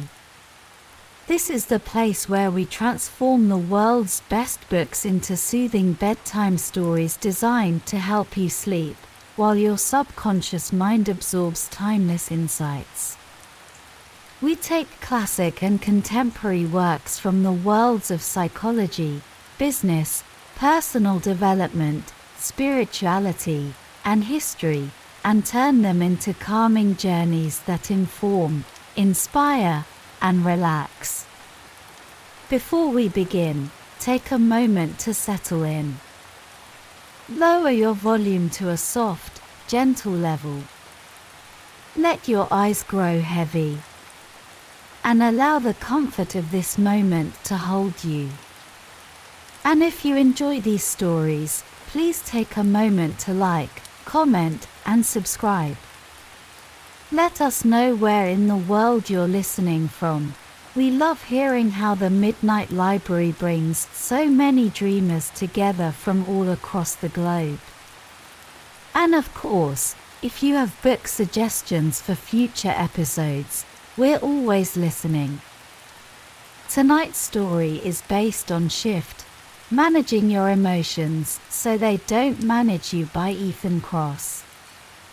About the author. Ethan Kross is a professor at the University of Michigan's Department of Psychology and the Ross School of Business. He directs the Emotion and Self-Control Laboratory, where his research focuses on how people can manage their internal experiences to live more fulfilling lives. Kross is the author of the national bestseller Chatter, and has consulted for top companies, government institutions, and spoken at venues like SXSW and TED. Now, let's begin. Chapter 1: Learning to Steer the Emotional Roller Coaster. Have you ever felt like your emotions took the wheel, sending you on a ride you didn't sign up for? One moment you're soaring on a high, and the next, you're spiraling into a low you didn't see coming. Emotions can feel like a storm, powerful and unpredictable. But what if you could learn to steer through that storm, maybe not with perfect control, but with grace, clarity, and confidence? That's what Shift is all about. This is not about suppressing your emotions, or pretending to feel fine when you don't. Instead, it's about learning to work with your emotions, understanding what they're trying to tell you, and guiding them so they don't end up guiding you. Emotions are not the enemy of reason. In fact, they're intricately linked. Emotions help you make decisions, build relationships, and interpret the world around you. And when understood correctly, they can become your most powerful internal compass. In Shift, Kross introduces 6 powerful principles for managing emotions, so they help you, not hinder you, on the journey to a well-lived life. Let's explore them together. Chapter 2: Internal Shifter 1: The Power of Your Senses. The first principle starts with your body. More specifically, your senses. From the scent of lavender that instantly relaxes you, to the sound of waves that soothe your busy mind, your senses are always influencing how you feel. You can think of them as emotional switches. They require very little effort, yet can deliver immediate calm, energy, or focus when you need it most. Kross encourages something called sensory bundling, which means using multiple senses together to shape how you feel. For example, as part of your bedtime routine, you might dim the lights, play soft music, and use a calming scent, like chamomile or sandalwood. These inputs create emotional associations in your brain. Over time, they build into powerful rituals that help shift your state, often without you even realizing it. So tonight, ask yourself, how can you curate your sensory inputs, not just react to them?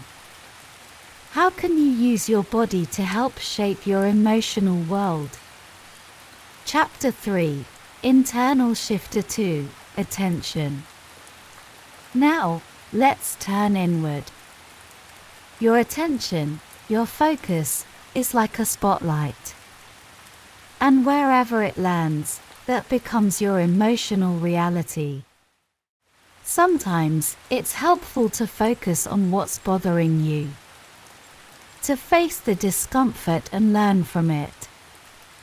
Other times, stepping back is the wiser move. Not everything needs to be analyzed or fixed in the moment. Cross teaches us that toggling between zooming in and zooming out is a skill. Just like a camera lens, you can choose your level of focus. Ask yourself, is this a moment for deep reflection? Or is it a moment to shift your gaze, to give yourself space and perspective? Learning when to approach and when to step back helps us avoid emotional spirals and gives us room to reset. Chapter 4, External Shifter 1, Spaces Matter. Let's look outward now, to your environment. Your physical spaces hold emotional power. A cluttered room can create tension. A cozy cafe might bring a sense of nostalgia and warmth. A walk through the woods can open up creativity. Changing your space, even slightly, can shift your mindset. You don't need to move mountains.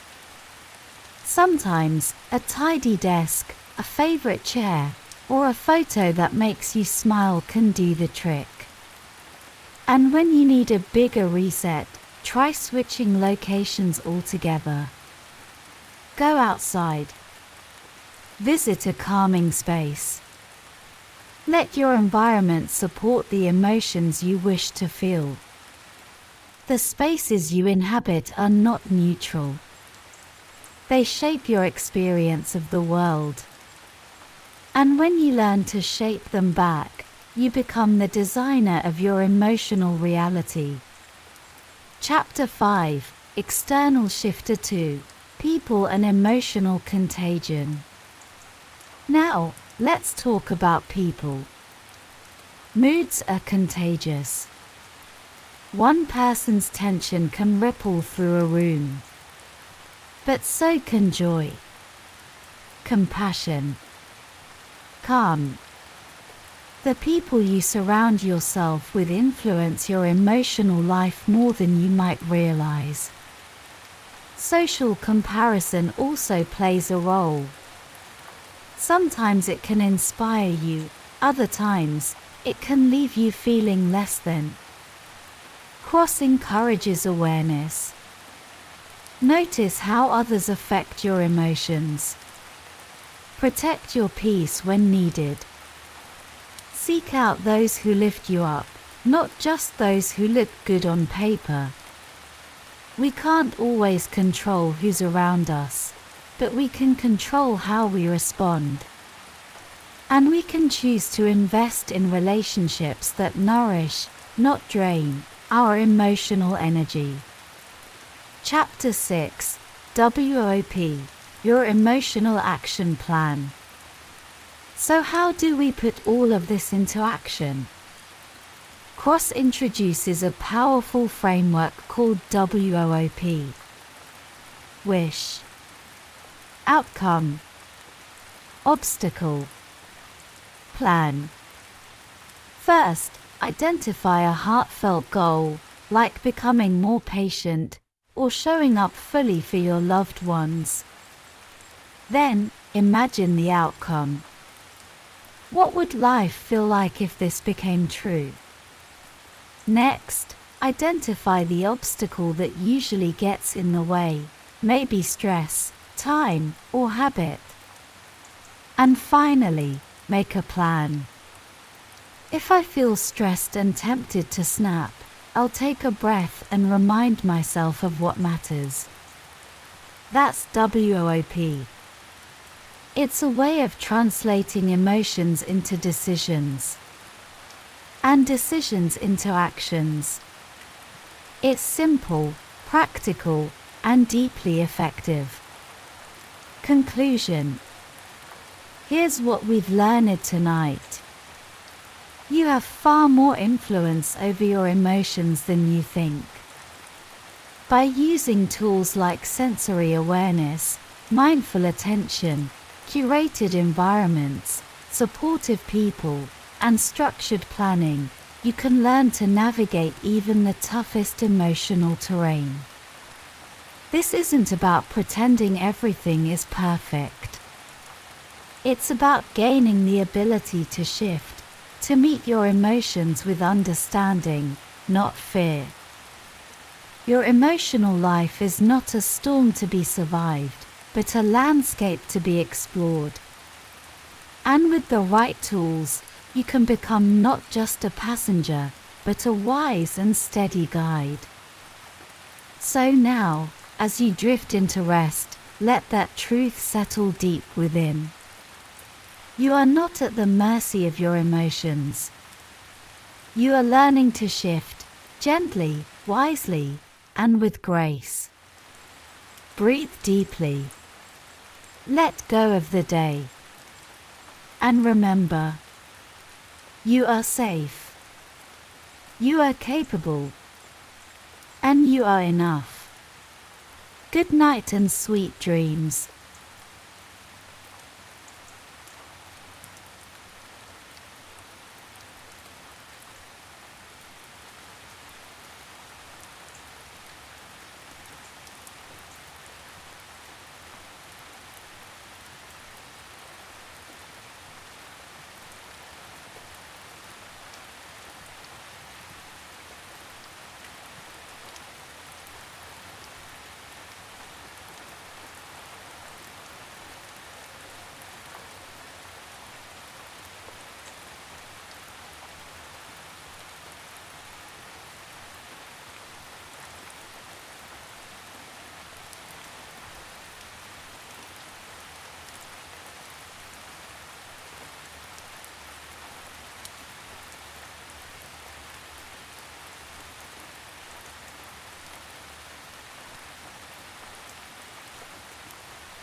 Welcome back to the Midnight Library. The place where we gently transform the world's most important business, spiritual, political, and self-development books into calm, soothing sleep stories. Designed to help you drift off peacefully, while allowing your subconscious mind to absorb timeless wisdom. Before we begin, take a deep breath in and out. Let your eyes grow heavy. Loosen your jaw, soften your shoulders, and settle in. Tonight's story invites you to explore the hidden workings of our moral minds. A quiet journey into the psychology of why we believe what we believe, and how understanding others, especially those we disagree with, can lead to empathy, unity, and peace.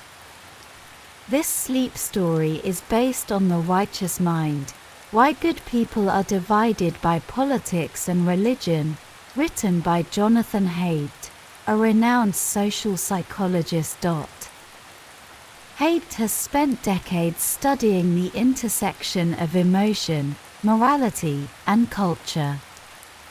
He's also the author of The Happiness Hypothesis and teaches ethical leadership at NYU's Stern School of Business. His research has shaped how we understand group behavior, politics, and the power of intuition.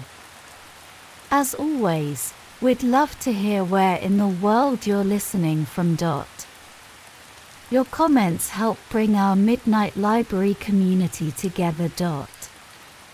And if you have any books you'd like us to turn into gentle sleep stories, let us know in the comments below. Now, let's begin. Chapter 1: The Emotional Roots of Morality. Western thinkers have long taught us that morality is rooted in logic and reason. From the ancient philosophers to the modern courtroom, we're taught that clear thinking leads to wise decisions. But what if our feelings come first? Psychologist Antonio DiMaggio studied patients who had lost their emotional capacity due to brain injuries. He found something strange. Without emotions, his patients couldn't make simple decisions. To them, choosing between coffee or tea, or picking a restaurant for lunch, felt like choosing a new car. Every decision was equally neutral. Emotionless. Meaningless. His conclusion: our emotions don't just color our thoughts, they guide them. They are essential to decision-making, including our sense of right and wrong. Social psychologist Robert Zajonc also demonstrated that even random shapes or symbols cause instant emotional reactions. Before thought, before words, there is feeling. So, when it comes to questions of morality, our reasoning doesn't lead us to our emotions. Our emotions lead us to reasoning. Chapter 2: Morality is intuitive, not logical. Imagine being asked whether it's wrong to eat human flesh, or to have an intimate moment with a dead chicken. You might feel instant disgust, and you wouldn't be alone. In fact, Haidt conducted experiments where people were presented with unusual moral dilemmas. When asked whether consensual acts between adult siblings were wrong, many said yes, immediately. But when given logical reasons why no one was harmed, most stuck to their original answer. Even without logic, the gut feeling remained. This is the power of intuition. It leads. Logic follows. and our brains become more like clever lawyers than neutral judges, defending our feelings with carefully chosen facts. Chapter 3: Morality, Reputation, and Self-Interest. You may think you're moral for the sake of morality. But moral choices are deeply shaped by your need to feel good about yourself and to look good to others. Studies show that when people know they'll need to explain their choices, they think more carefully. But when left unchecked, they often tweak the truth, just enough to maintain their self-image. For example, in one study, participants were overpaid by mistake. Only 20% returned the extra money when left alone. But when asked directly by the cashier, 60% did the right thing. We cheat, just a little, if we can still feel like good people. Chapter 4: Universal Moral Foundations. If you've ever felt rage at unfairness, or pride in loyalty, you're experiencing one of the 6 universal moral foundations. According to Haidt's moral foundations theory, humans evolved deep instincts for things like care, fairness, loyalty, authority, sanctity, liberty. These foundations exist across cultures. But each culture, and each person, values them differently. In some societies, loyalty to family or tribe may outweigh individual freedom. In others, justice and independence are paramount. Our moral values are shaped not only by instinct, but by the culture around us. Chapter 5: Weird Morality versus the Rest of the World. Much of psychology is based on weird societies: Western, educated, industrialized, rich, and democratic. These cultures prize individual rights and personal freedom. But they're not the global norm. In more traditional cultures, morality includes loyalty, hierarchy, and sacred values. For example, in a controversial moral test, weird participants said that intimate acts with a chicken, done in private, were morally permissible. But in India and many working-class communities, the same act was seen as deeply immoral, not because it harmed others, but because it violated sacredness and community norms. This shows that different people are guided by different moral triggers, and that understanding those differences is key to empathy. Chapter 6: The Hive Switch. Have you ever lost yourself in a crowd? Cheered at a concert? Cried with a stadium full of fans? This feeling of being part of something larger is what Haidt calls the hive switch. It's a primal instinct that bonds us to the group. Religion, patriotism, group rituals, and even awe-inspiring moments in nature can flip the hive switch, dissolving the self into the whole. This sense of unity helps humans cooperate. From early tribes to modern armies, successful groups were the ones who could synchronize, trust, and act as one. Chapter 7: The Power and Danger of Religion. Some scientists view religion as a dangerous illusion. But Haidt argues that religion, like the hive switch, evolved to bind groups together.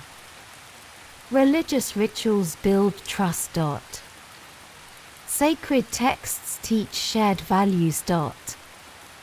Congregations create networks of mutual aid and community.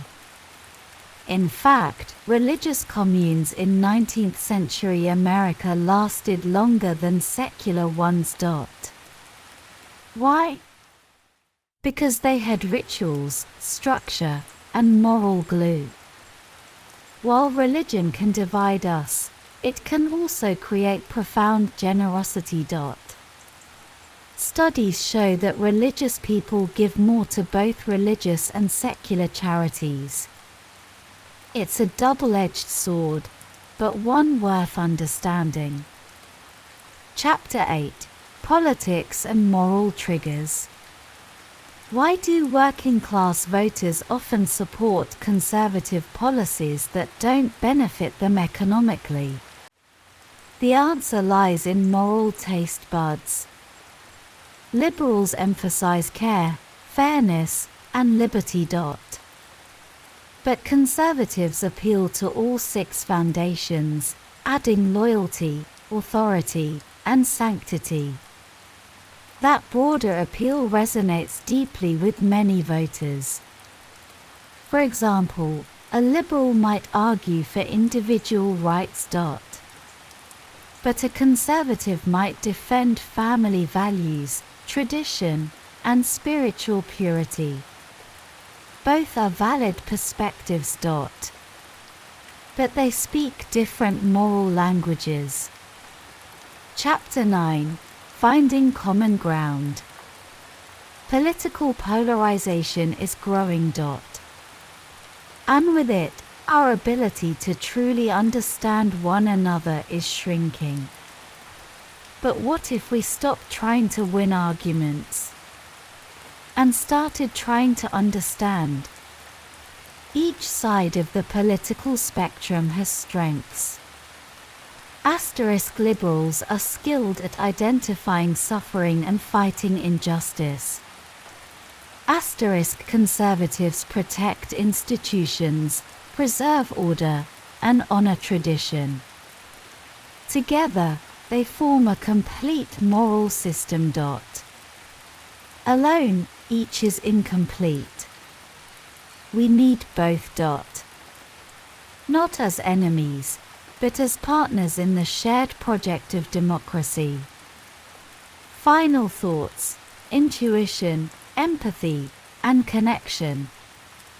The main message of the righteous mind is simple, yet profound.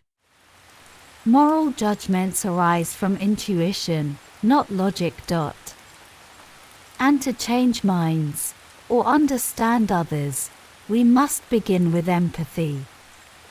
Speak not just to ideas, but to hearts. Be kind. Be curious. And remember that happiness comes not from endless self-reflection, but from connection, joining something larger than yourself. So tonight, as you drift into sleep, take comfort in the idea that understanding others begins not with arguments, but with a gentle smile, an open heart, and a willingness to listen. Breathe deeply. Let go of your thoughts. And rest in the knowledge that your mind, your values, and your kindness are part of something far greater than yourself. Thank you for spending this evening at the Midnight Library. We hope tonight's story brought you peace and insight. If you enjoyed it, please like, comment, and subscribe. Let us know where you're listening from. We love hearing from our global community. And if you have a book you'd like to hear next, tell us in the comments. We'll be here again tomorrow with another calming story from the shelves of the Midnight Library. Good night and sweet dreams.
Welcome back to the Midnight Library, a sanctuary of calm where history, business, self-development, and spiritual wisdom are gently transformed into soothing bedtime stories.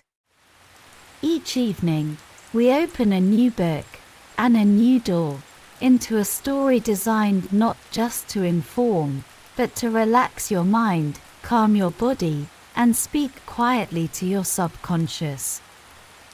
Tonight's book is a powerful and urgent one, Uncontrolled Spread by Scott Gottlieb, a former commissioner of the U.S. Food and Drug Administration, a physician, policymaker, and a leading voice in American healthcare.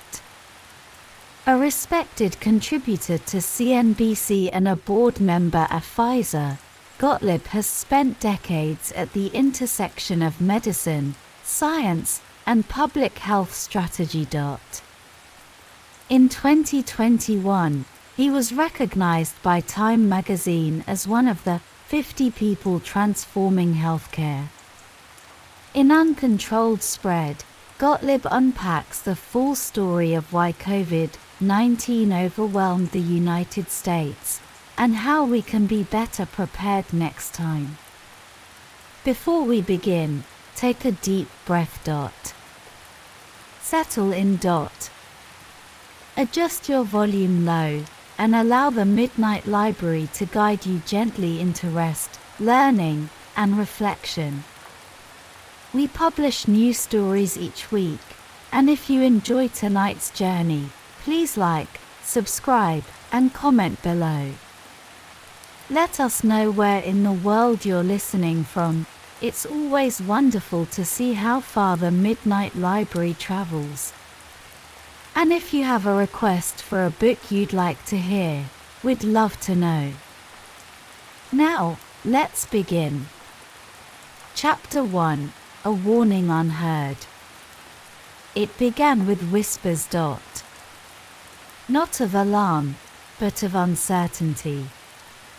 In January 2020, Scott Gottlieb exchanged quiet, concerned messages with a colleague in the White House.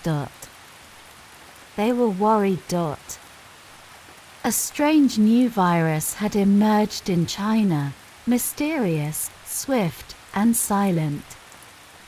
It wasn't the first time the world had seen such warnings. SARS, MERS, Ebola. But this time felt different. The virus, SARS-CoV-2, moved quickly. And early information was scarce, vague, and often misleading. China's official narrative was calm, no need for panic. No clear evidence of human-to-human transmission. Just a local food market incident. But behind the scenes, hospitals in Wuhan were filling. Genetic samples showed something new. And doctors were sounding quiet alarms until their voices were silenced. It was the beginning of something vast. And no one was prepared. Chapter 2. Time lost, trust broken. As the virus spread, the truth lagged behind. It wasn't until March 11, 2020, months after the virus had landed in the US, that the World Health Organization declared a pandemic. By then, it was everywhere. In Seattle. In Chicago. In homes, hospitals, airports, moving faster than information could catch it. The US had no coordinated testing system. Only the CDC could process tests. And its capacity was quickly overwhelmed. Doctors had to wait days for results. Contact tracing was almost impossible. Testing kits were slow to arrive, and when they did, many were flawed. The virus wasn't just spreading through bodies. It was spreading through the cracks in a system that wasn't ready. Chapter 3: Prepared for the Wrong Crisis. America wasn't unprepared for everything. It had plans, but for the wrong kind of threat. The playbook had been built around influenza. And around bioterrorism. It focused on surface cleaning and hand hygiene, not airborne contagion. It anticipated symptoms, not silent carriers. COVID-19 wasn't like the flu. And the tools designed to stop it didn't. There was no national database. No rapid contact tracing. No early distribution of masks or protective equipment. It wasn't a lack of resources. It was a lack of vision. Chapter 4: The CDC, Stretched Too Thin. The Centers for Disease Control and Prevention is a respected agency. But it wasn't built for speed. It's designed to study the past, not to act in the moment. The CDC was asked to do something it had never done: develop, produce, and distribute rapid tests for an unknown virus. It wasn't ready. The first test kits were faulty. The supply chain was fragile. And weeks turned into months. Meanwhile, the virus kept moving. Faster than guidelines. Faster than decisions. America was responding to a crisis in real time, with tools designed for another era. Chapter 5: A Leadership Void. The failures weren't only scientific. Mixed messages from political leaders created confusion. Mask wearing became a debate. Lockdowns varied from state to state. Public trust began to erode. Even inside the White House, safety measures were ignored. And critical tools like antigen tests were delayed and misused.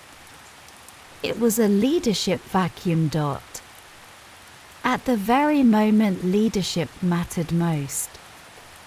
Chapter 6: A Study in Contrast, South Korea. Across the ocean, a different story was unfolding. South Korea had learned from a past crisis, the MERS outbreak of 2015. It had built testing centers, stockpiled supplies, and created a system to approve tests within days. When COVID-19 appeared, they acted. Within weeks, South Korea was testing 20,000 people a day. America took 4 months to reach the same scale. They shared data. They traced contacts. They contained outbreaks. The US had time. But time, once lost, cannot be reclaimed. Chapter 7: What the Future Demands. There was a bright spot.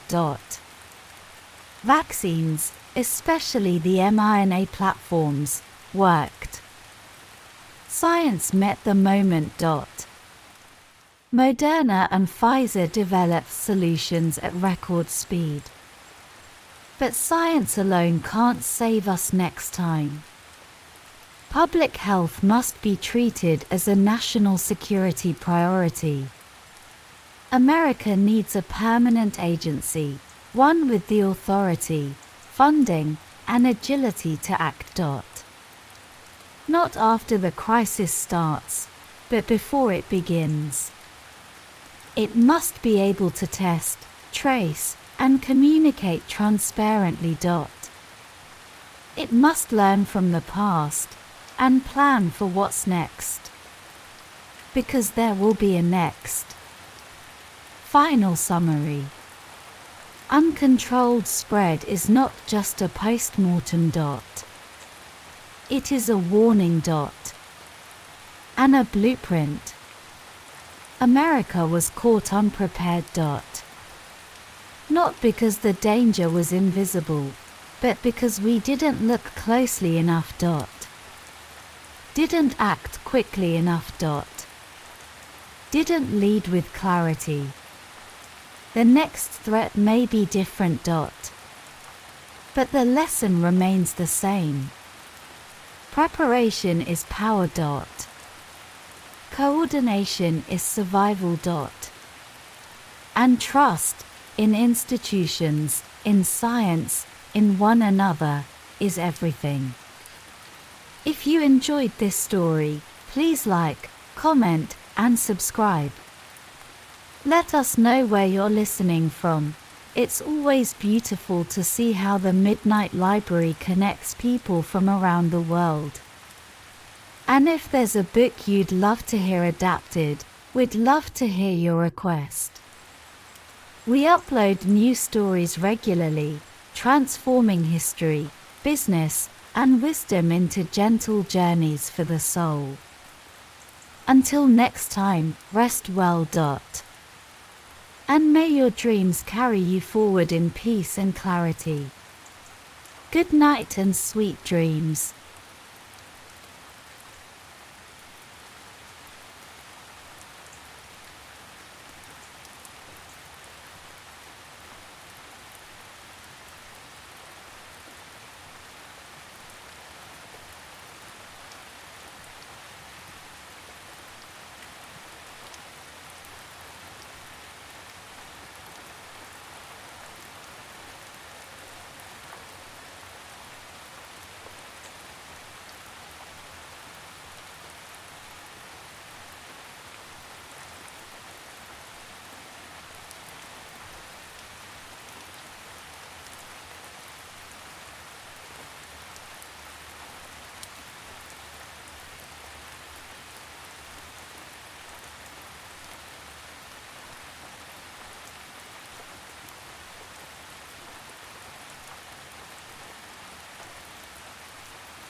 Welcome back to the Midnight Library.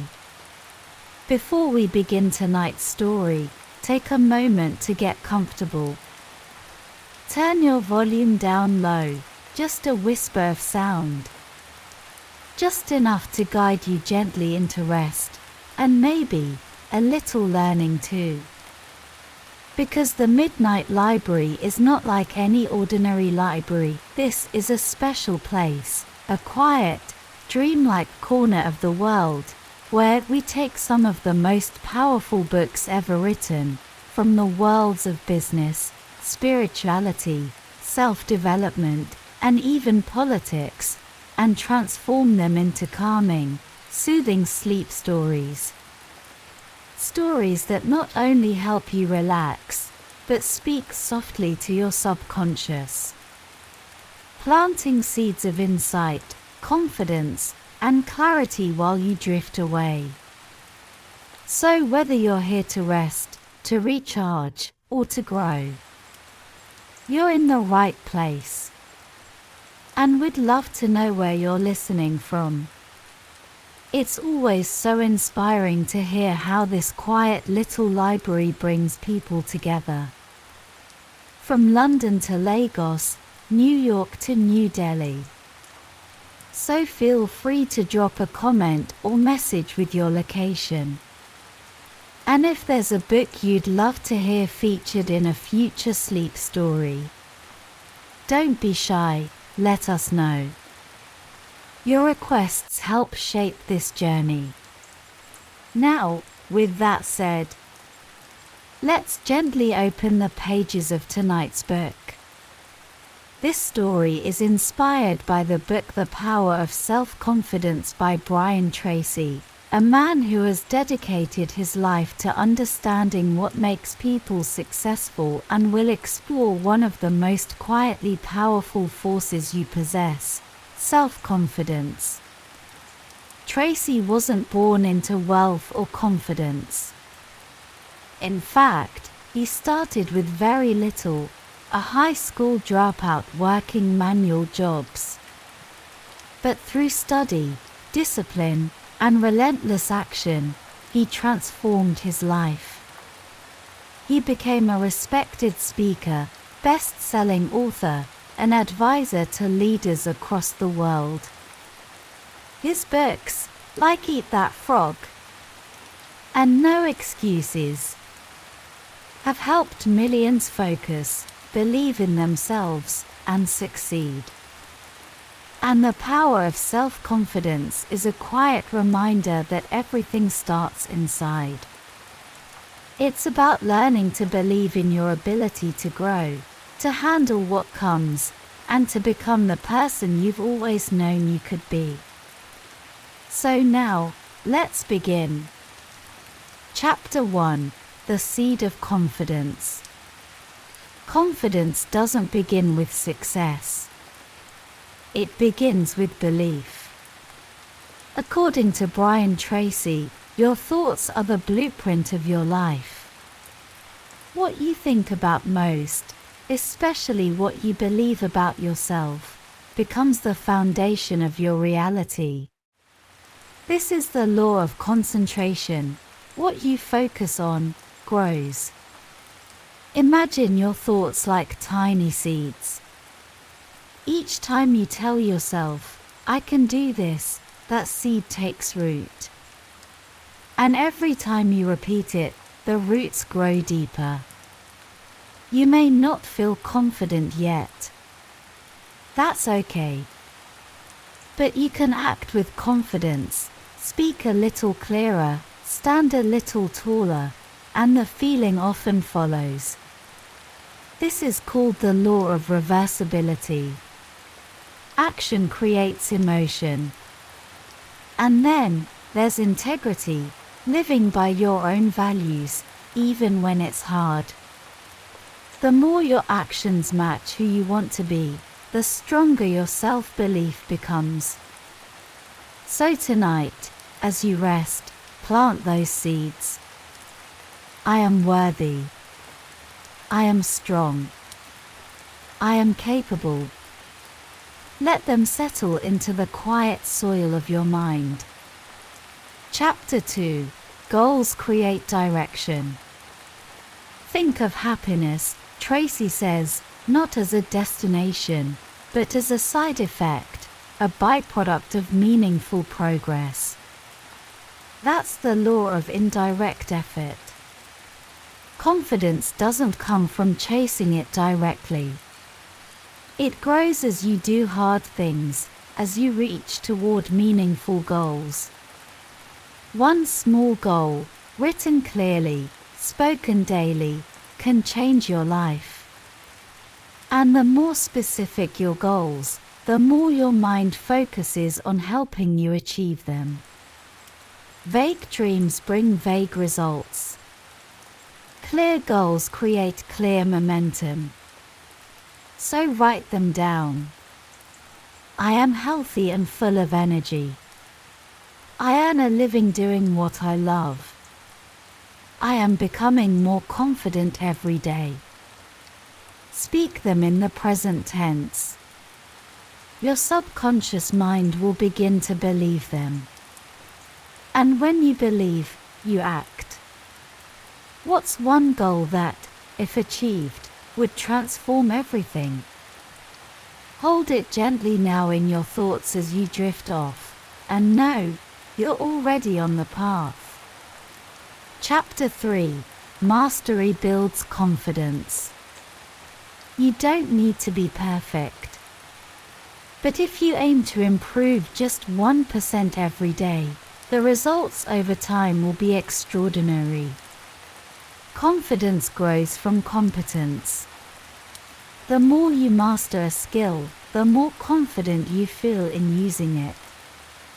And this applies to everything: speaking, parenting, selling, writing, leading.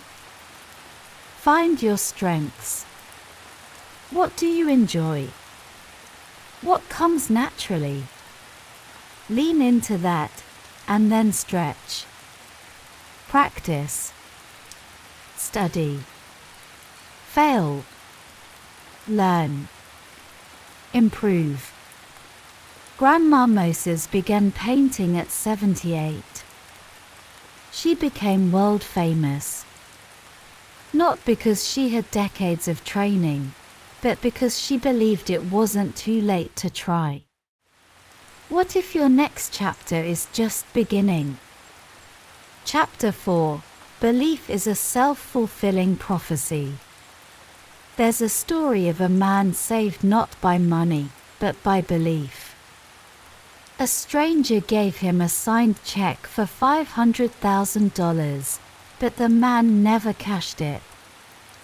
Just knowing he had a safety net gave him the courage to take risks, negotiate better, and rebuild his business. A year later, he learned the check was fake, but it didn't matter. The belief had already changed his reality. This is the law of belief. What you believe becomes your truth. So surround yourself with uplifting people. Speak to yourself with kindness. Replace every "I can't" with "I'm learning." Use affirmations and visualization to see yourself succeeding, growing, thriving. Tonight, imagine a scene, one where you speak clearly in front of a group. Or finish a project. Or walk into a room knowing you belong. See it. Feel it. And believe it. Your subconscious is always listening. Chapter 5: Focus on your strengths.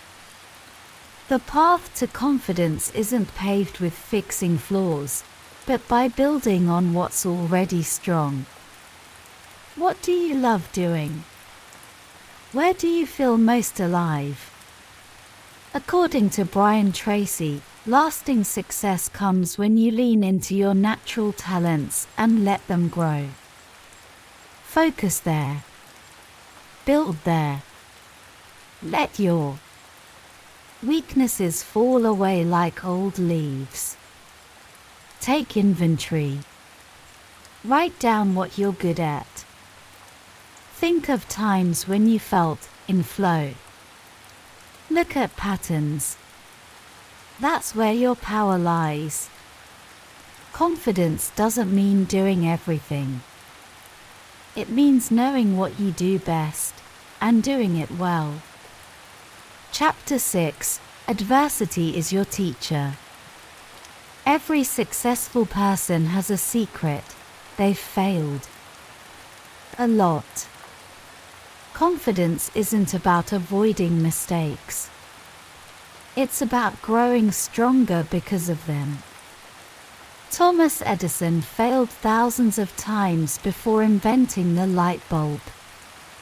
But each attempt taught him something.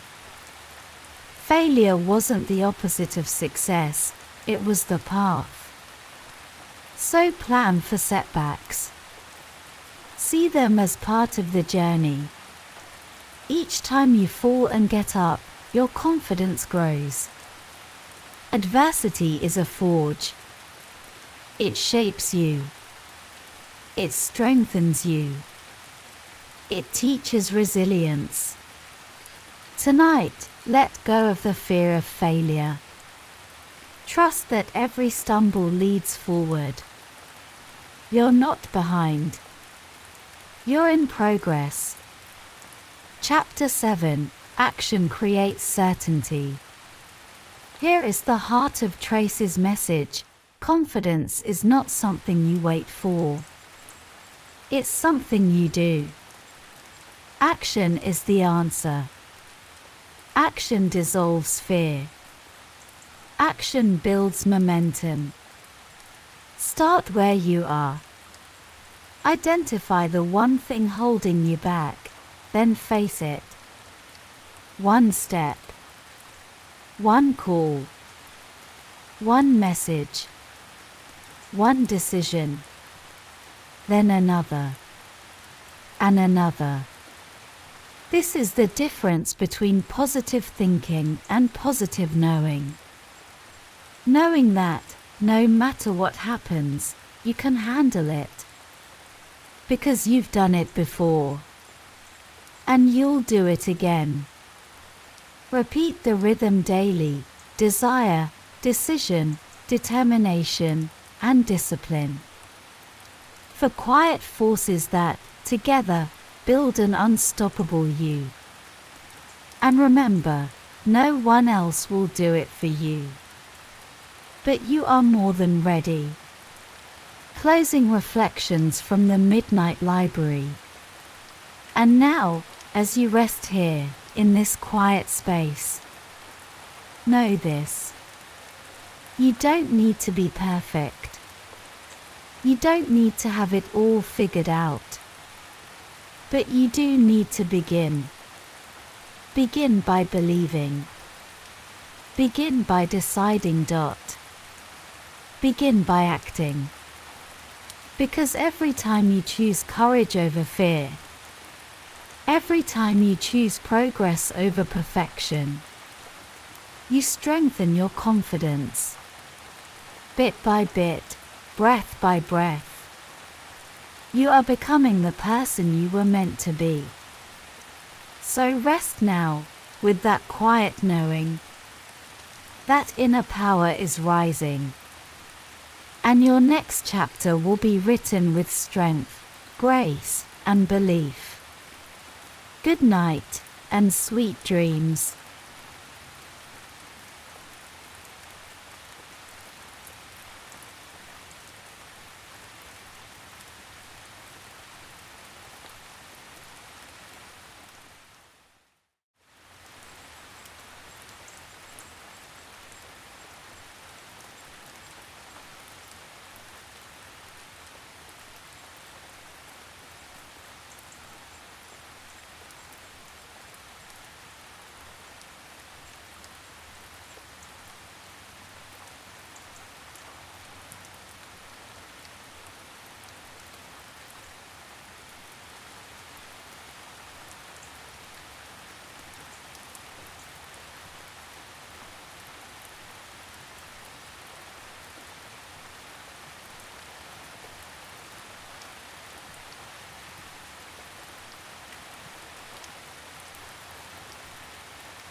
Welcome back to the Midnight Library.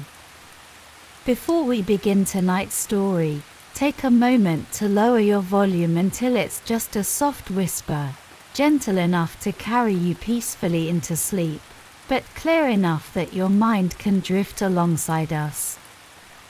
Tonight, we explore Be the Love by Sarah Prout, an inspiring author, speaker, and host of the popular Manifest podcast. Sarah's journey is truly remarkable. Once a single mother surviving on welfare, struggling through an abusive relationship, she dared to believe there was more waiting for her, and through heart-based healing, emotional empowerment, and the art of manifestation, she transformed her life. Today, she teaches people all around the world how to tap into their own inner magic and manifest the happiness and love they deserve. In Be the Love, she shares 7 powerful ways to unlock your heart and create the life you dream of. And so, as you get comfortable, as your body settles, allow your mind to gently open as we drift into her beautiful wisdom. Tonight, we remind ourselves: you are love. You are worthy. You are whole. Chapter 1, You Are Worthy. It all begins with this simple, yet profound truth. You are worthy. Worthy of love. Of happiness. Of everything you desire.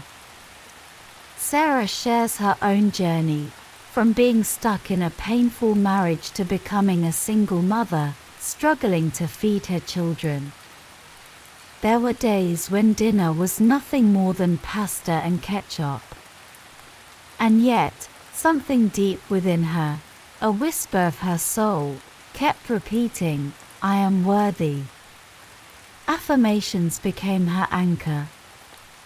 Simple, repeated words. I am worthy. I am enough. I am deserving of love, joy, and abundance. As you lie here tonight, whisper this to yourself.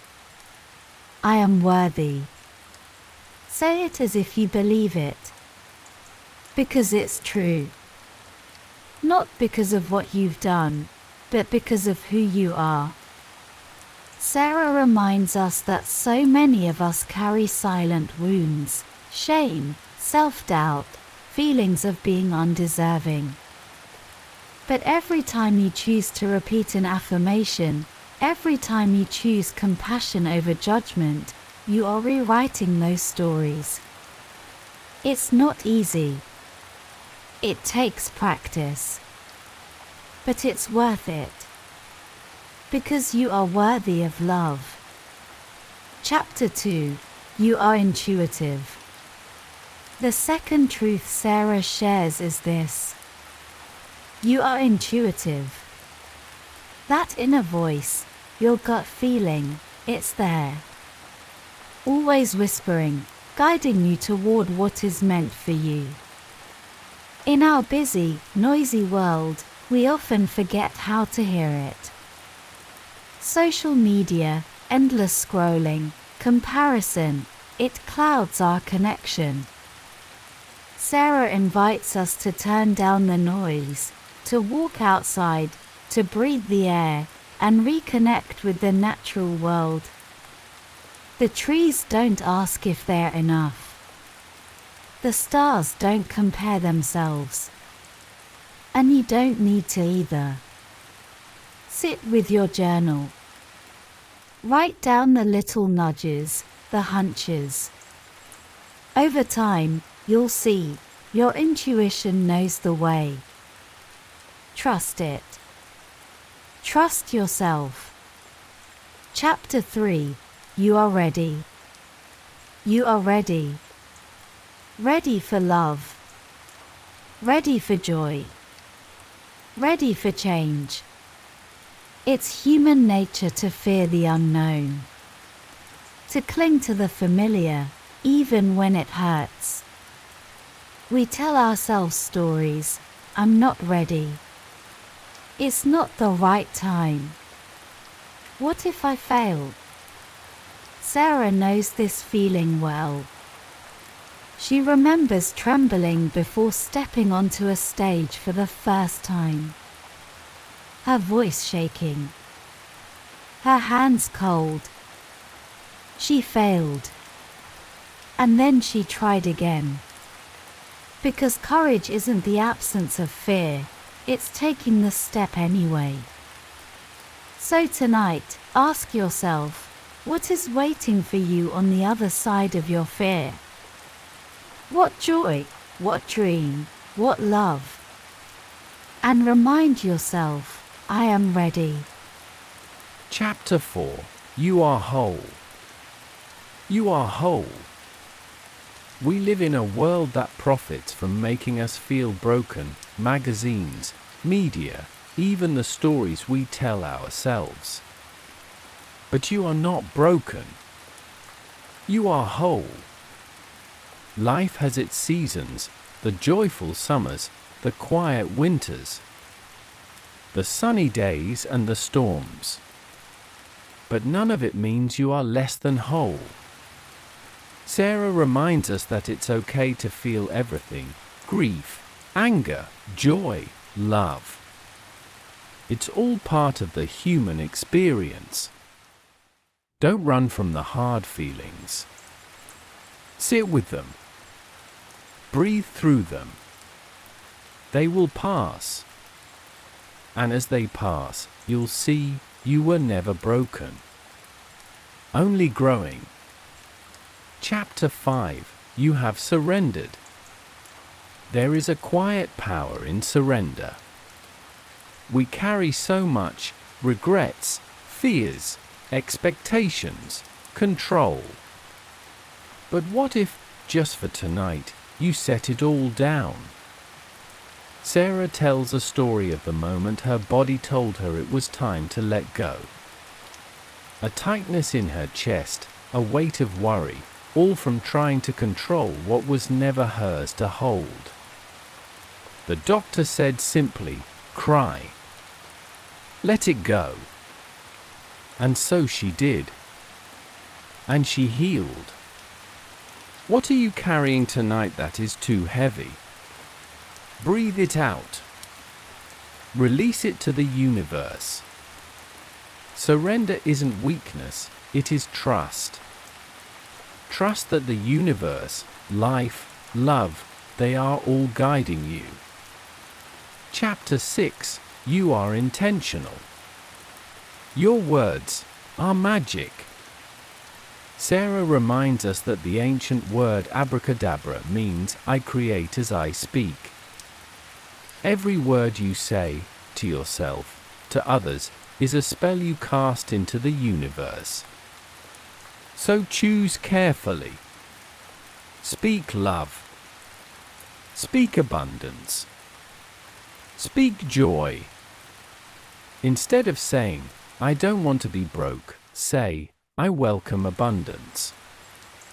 Instead of, I'm tired of being alone, say, I am open to love.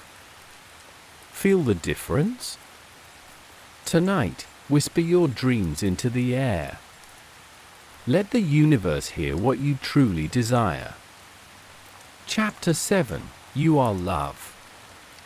And finally, the most beautiful truth. You are love. Not something you have to chase, not something you have to earn, but something you already are.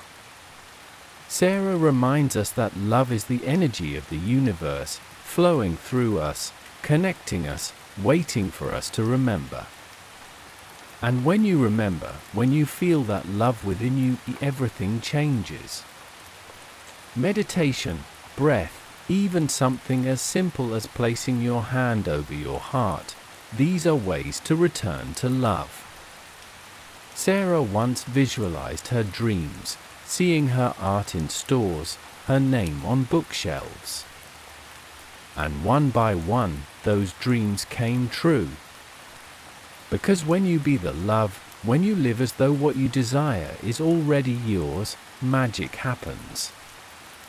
Final summary. And so, my friend, as you drift into sleep, remember these truths. You are worthy.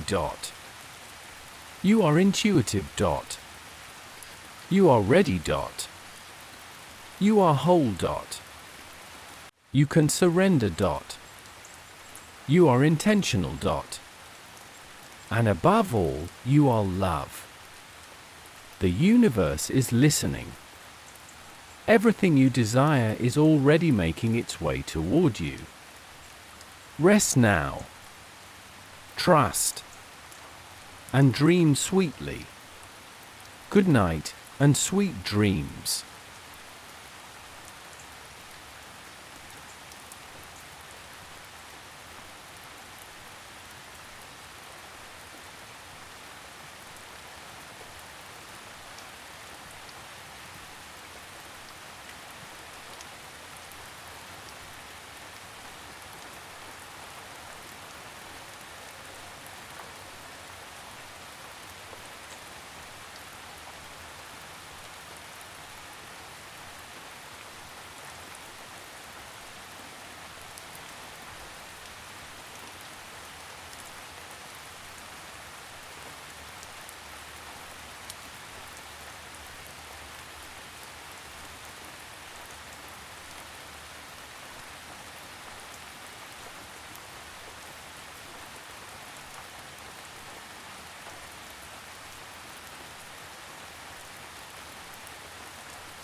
Welcome back to the Midnight Library.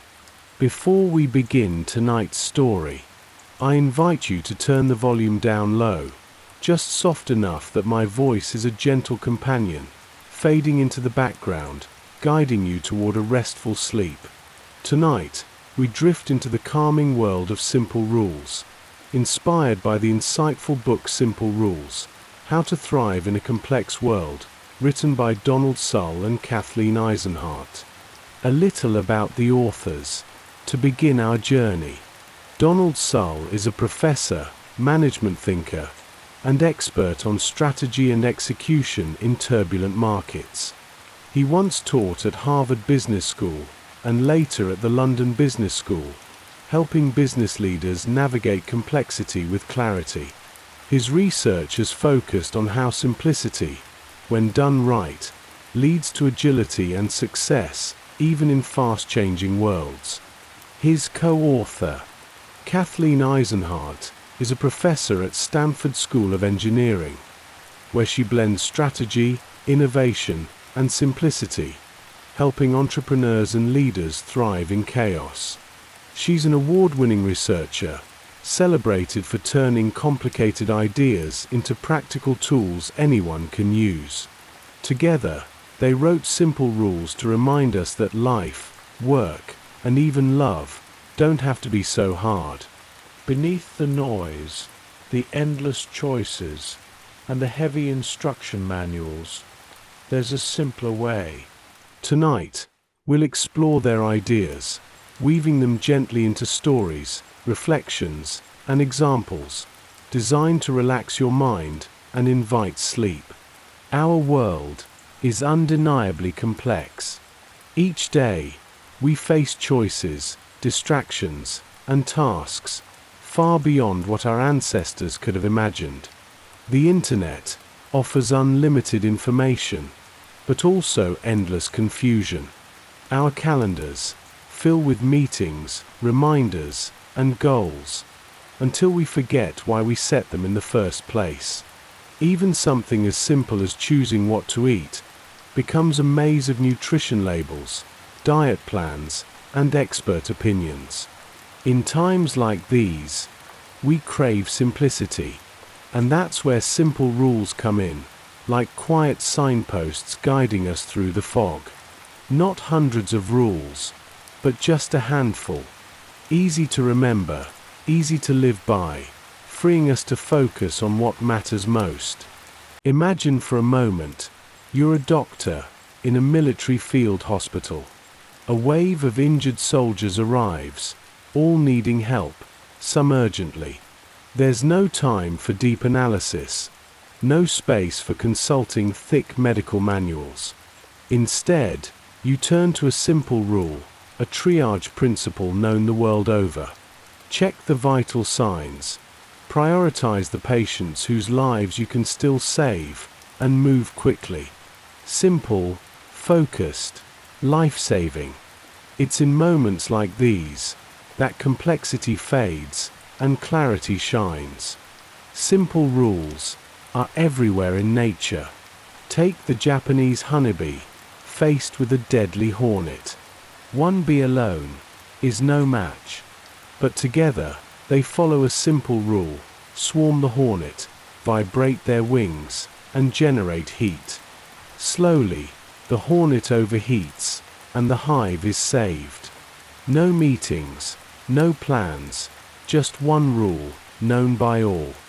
Humans have their own simple rules, sometimes unspoken, sometimes passed down through generations. Consider the French, with their rich, butter-laden cuisine. Yet, they have far lower rates of obesity than many other nations. Why?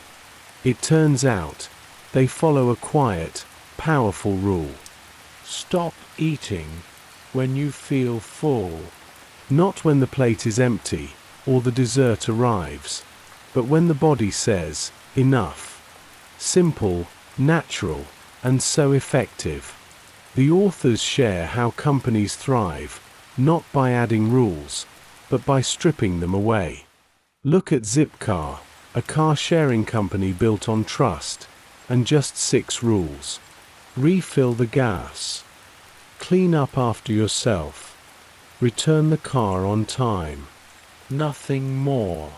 And because it's simple, people follow, and the system works. Complexity melts away. Artists, too, flourish with simple rules. Claude Monet, the master of light and color, set quiet boundaries for himself. Paint what you love. Haystacks, lilies, light on water. Return again and again, not chasing novelty, but exploring depth. And in that repetition came genius. His simple rule made room for beauty. The comedian Tina Fey, known for her quick wit and brilliant writing, created her own rules, learned from years at Saturday Night Live. Mix the Harvard nerds with Chicago improvisers and stir. Never tell a crazy person they're crazy. Simple, clear, and surprisingly profound. These little rules helped her create shows, manage teams, and build a legendary career. Simple rules don't just guide art or comedy, they shape financial wisdom too. For centuries, investors have followed a timeless rule. Divide your wealth, 1/3 in land, 1/3 in business, and 1/3 in cash. No fancy formulas, no complex predictions. Just balance, simplicity, and a long view. Even in love, simple rules guide us. One couple shared their 2 golden rules for a long, happy marriage. Always kiss goodnight. Never argue when tired. They followed these rules for 50 years, finding peace even through life storms. Simple rules work because they free our minds.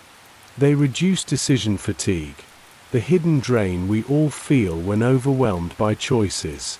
Think of a favorite outfit you wear often, a go-to breakfast, a daily walk. These are your simple rules, creating space for bigger dreams and deeper rest. But like all good things, simple rules must evolve. What worked once may not work forever. The founders of Airbnb learned this early. They thought their users would be young backpackers chasing festivals. But as time passed, they discovered their guests were older, wealthier, craving comfort. So, they changed their simple rules. Always provide fresh soap. Make it feel like home.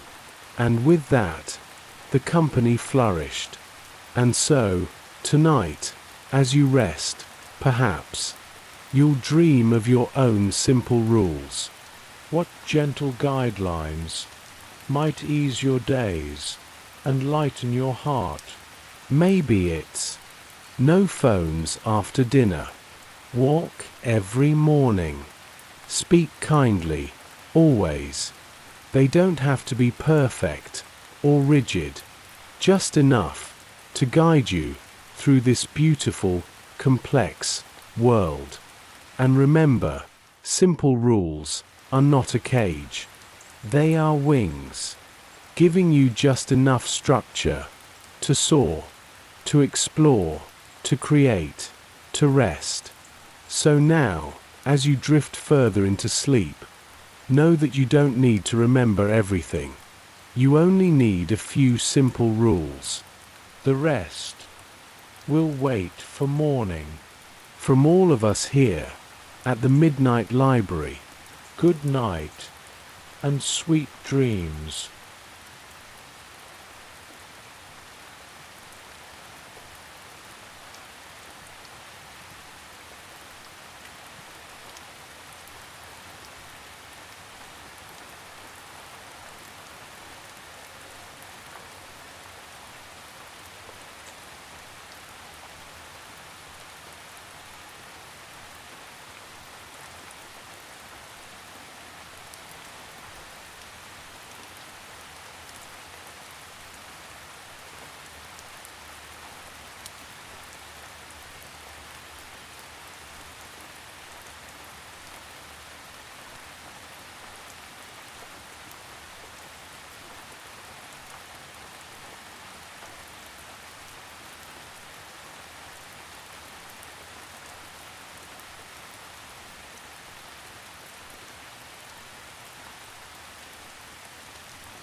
Welcome back to the Midnight Library, a place where the world slows down, where stories carry you gently toward rest, and where each tale is carefully chosen to calm your mind and soothe your soul. Tonight, we explore a story about discipline, purpose, and the magic that awaits when we greet the world before dawn. It's based on the powerful teachings of Robin Sharma, one of the world's leading thinkers in personal mastery and leadership. Robin is known for guiding millions toward better lives through books like The Monk Who Sold His Ferrari and, of course, the 5 a.m. Club. His philosophy is simple yet profound. Own your morning, and you will own your life. And so, in tonight's story, we follow the journey of two seekers, a tired entrepreneur and a frustrated artist, as they stumble upon a mysterious billionaire with a secret worth far more than gold. Now, close your eyes, take a slow breath, and let me guide you into their world. Once upon a time, a restless entrepreneur found herself burned out, lost in the endless chase of deadlines and expectations. Meanwhile, an artist struggled, yearning to create something meaningful, but drowning in the noise of everyday life. Both of them, desperate for change, attended a conference led by a legendary speaker known only as the Spellbinder. He spoke of greatness, of untapped potential, of the life that waits just beyond our excuses. But it was after the speech when the real magic began. A stranger approached them, dressed plainly, his only hint of wealth a gleaming, rare watch. He was the billionaire, though you'd never know it, and he shared his secret softly, almost like a whisper. I didn't stumble into success. I built it each morning starting at 5 a.m. If you're ready to change your life, meet me tomorrow before the world wakes. And so, with hesitation and curiosity, the entrepreneur and the artist awoke the next morning long before the sun. To their surprise, a luxury car awaited, carrying them to a private jet, its sleek frame marked with 3 simple letters, 5AC. The 5 a.m. Club, the pilot explained with a smile, where ordinary people become extraordinary. As the jet soared into the sky, the billionaire began to share his greatest treasure, not his wealth, but his morning ritual. 5 a.m. is not just a time, it's a doorway. A doorway to peace, power, and possibility. He spoke of the greats who came before.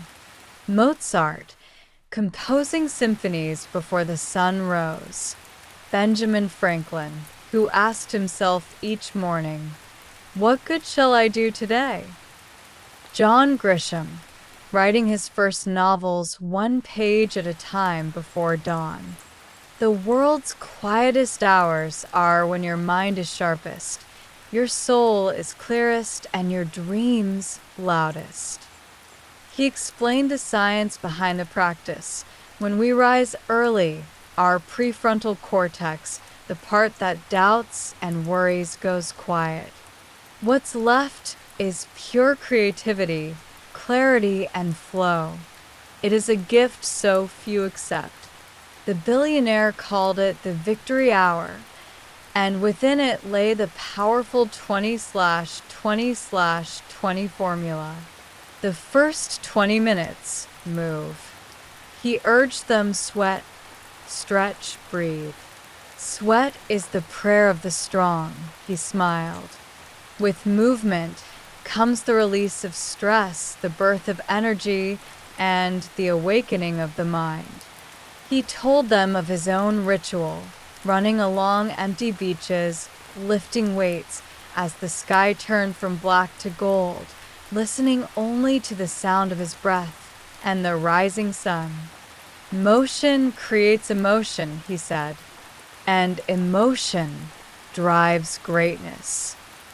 The next 20 minutes, reflect. Sit with yourself before the world gets a chance to pull you away. In this sacred pause, he journaled, wrote his gratitudes, acknowledged his fears. Pour your soul onto paper, and you'll lighten your heart.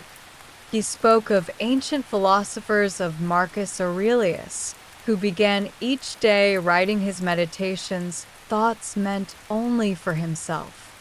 This is how you lead yourself before you lead others. The final 20 minutes grow. Read, learn, feed your mind, because no empire was ever built on ignorance. He devoured biographies, lessons from leaders, wisdom of saints and scholars. Growth is non-negotiable. Stagnation is death. He told them of his favorite dawn rituals, listening to audiobooks, exploring new ideas, studying breakthroughs in science, psychology, and art. But the billionaire's wisdom didn't stop there. He revealed the 4 interior empires, often forgotten in the rush of modern life: mindset, heart set, health set, and soul set. Most chase mindset alone, but that's only 1/4 of your true power.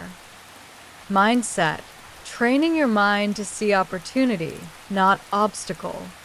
Heart set, healing your emotional life, so past pain doesn't poison future potential.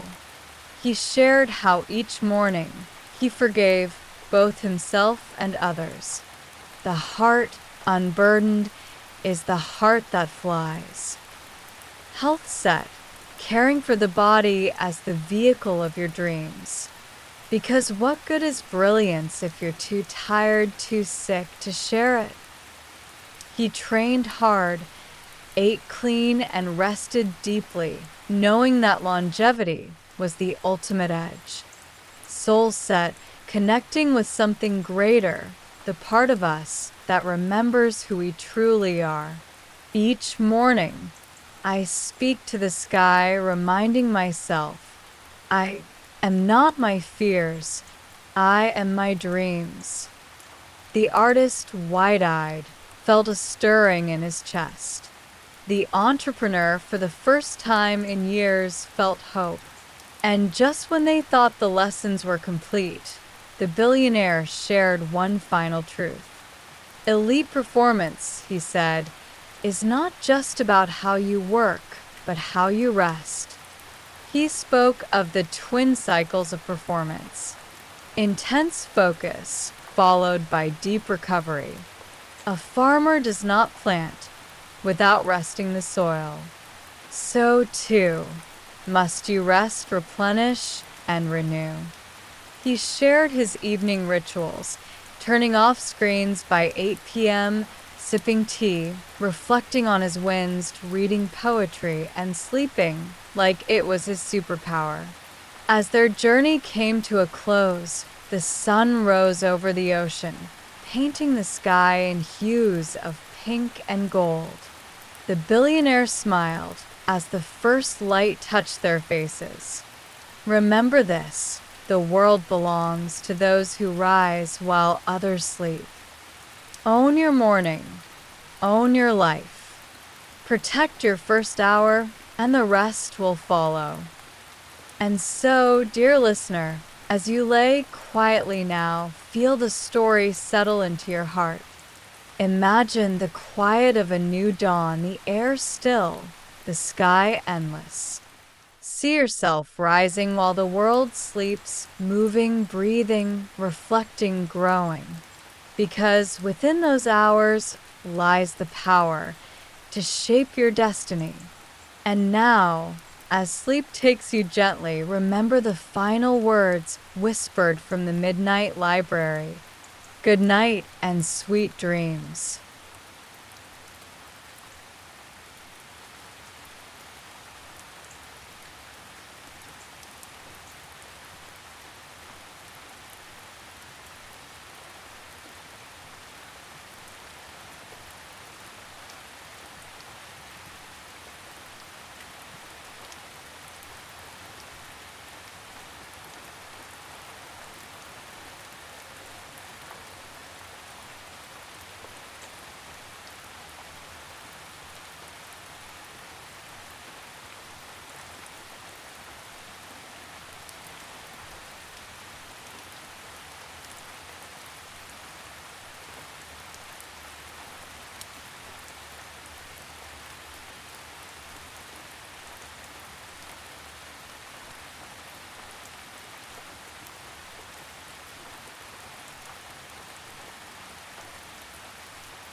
Welcome back to the Midnight Library.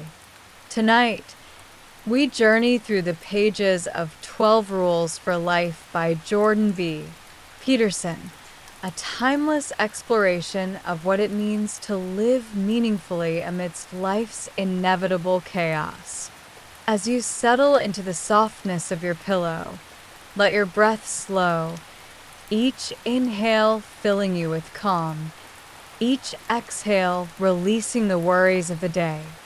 Now, let us drift through the 12 rules, not as strict commands, but as quiet guideposts that invite us to live with intention, courage, and grace. Along the way, we'll explore the myths, stories, and examples that breathe life into these principles. About the author, Jordan Peterson, a clinical psychologist and professor, has spent decades studying what it means to be human, our struggles with suffering, meaning, and responsibility. Drawing from ancient myths, biblical stories, and psychological insights, he offers us these 12 rules as anchors, as lighthouses, to help us chart a steady course through the unpredictable seas of life. And so, our story begins. Rule 1. Stand up straight with your shoulders back. We start with a simple physical act, posture.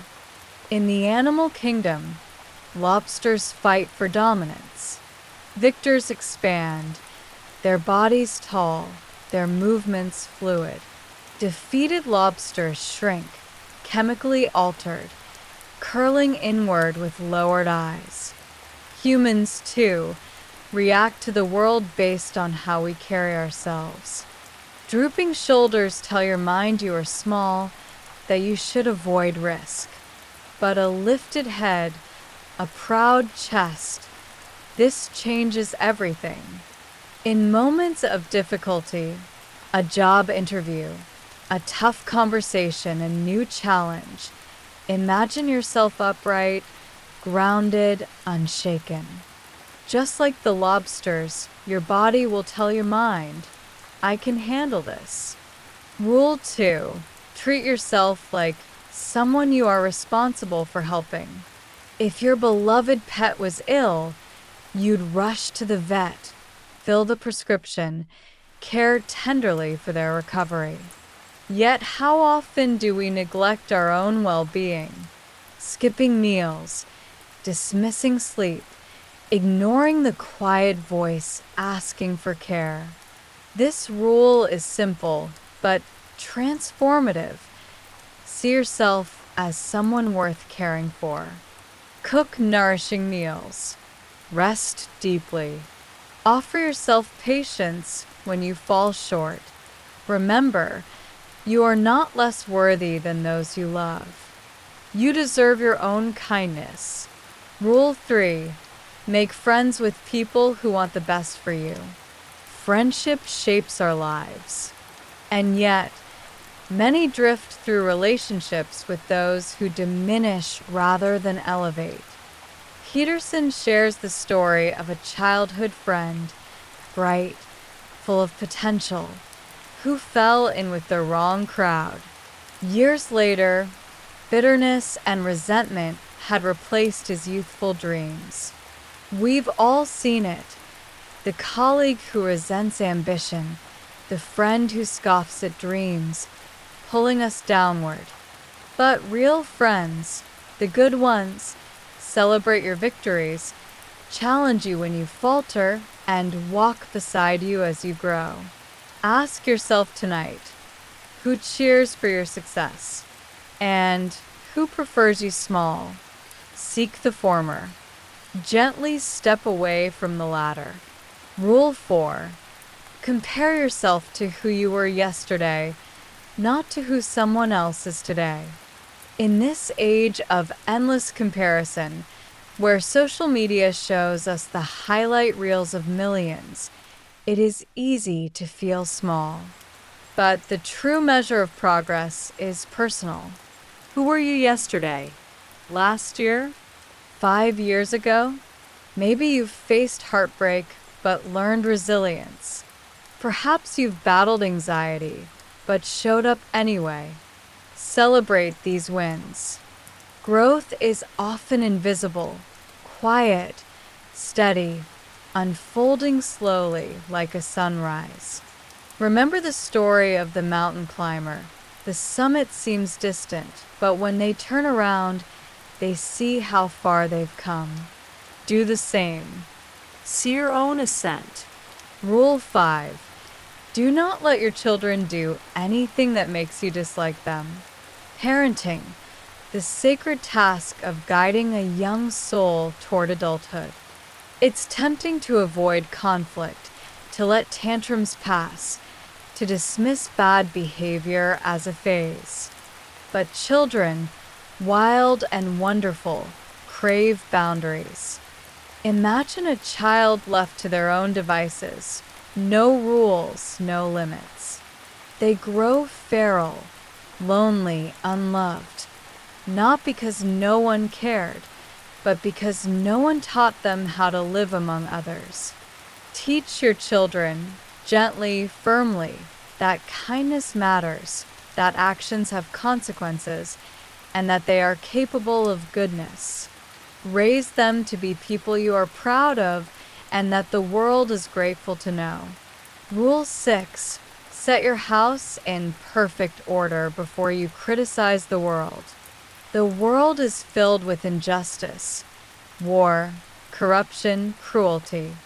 It's easy to blame, to point fingers outward, but Rule 6 turns the gaze inward. Before changing the world, clean your room, pay your debts, heal what is broken close to you. Alexander Solzhenitsyn, imprisoned unjustly in Soviet labor camps, did not curse the world. He reflected, what choices led me here? How can I still do good? His writings exposed the evils of the Gulag system, changing the world not with blame, but with courage. Tonight, think, what small thing can you set right tomorrow? Rule 7. Pursue what is meaningful, not what is expedient. The monkey and the cookie jar, a simple tale of greed. The monkey is caught, not by his captors, but by his own refusal to let go of what feels good now. We are all that monkey sometimes, clinging to comfort, avoiding sacrifice. But meaning, deep, soul-filling meaning, comes from choosing what is hard, from sacrificing what is easy. The parent who wakes at night for their child, the artist who labors over their craft, the student who studies late for a distant goal. Tonight, consider, what are you holding on to that keeps you trapped? What might you release to rise higher? Rule 8. Tell the truth, or at least don't lie. Lies are heavy. They grow until even we cannot tell where the truth ends and the story begins. Perhaps you know the weight of pretending, smiling when you're broken, agreeing when your soul screams no. Truth is lighter, sometimes painful, but freeing. It clarifies. It heals. Tonight, imagine laying down every lie, big or small, like setting down heavy stones. Feel the relief. Breathe easier. Tomorrow speak truth, kindly but surely. Watch how your world shifts. Rule 9. Assume that the person you are listening to might know something you don't. There is wisdom everywhere. In the old man's quiet stories, the child's curious questions, the stranger's tales. But most of us listen only to reply, waiting our turn to speak. Rule 9 invites us to listen, truly listen, to approach each conversation with wonder. What might I learn here? Socrates, the wisest man, knew only this: I know that I know nothing. In that humility lies endless learning. Rule 10. Be precise in your speech. Vague words create vague lives. When we don't name our needs, our fears, our hopes, chaos grows. Consider a couple arguing over chores. One says, "You never help." But what if instead they said, "When you leave the dishes, I feel unseen"? Precision turns confusion into clarity. It builds bridges where walls once stood. Tonight, reflect. Where might you speak more clearly tomorrow? What unnamed truth waits on your tongue? Rule 11. Do not bother children when they are skateboarding. Risk is part of life. Boys and girls learning to skateboard, falling, scraping knees, they are learning courage. Too much safety stifles the soul. Peterson writes, don't bother them. Let them fall. Let them rise. Risk makes us human. Without it, there is no art, no invention, no love. Tonight, remember, protect what matters, but let yourself and those you love taste the wild edges of life. Rule 12. Pet a cat when you encounter one on the street. And finally, the softest rule. Life is hard. Loss waits for us all. But amidst the sorrow, there are moments of sweetness. A cat on the sidewalk. A golden sunset. Laughter shared over coffee. These small joys are what make the struggle bearable. They are proof that beauty survives, always. Tonight, recall the small, good things, a kind word, a gentle breeze, the softness of your bed. Rest in that gratitude. Final reflections, finding meaning in chaos. And so, as you drift towards sleep, remember, life is neither perfect nor fair, but it is full of meaning if we choose to see it. Stand tall. Speak truth. Care deeply. Choose meaning. And when the world grows dark, find the nearest small joy and hold it close. The Midnight Library thanks you for joining us tonight. May you sleep peacefully, knowing that in this vast, chaotic world, you have rules to guide you and light enough to find your way. Sleep well and sweet dreams.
good evening, and welcome back to the Midnight Library, a place where wisdom meets calm and where powerful stories guide you gently into rest.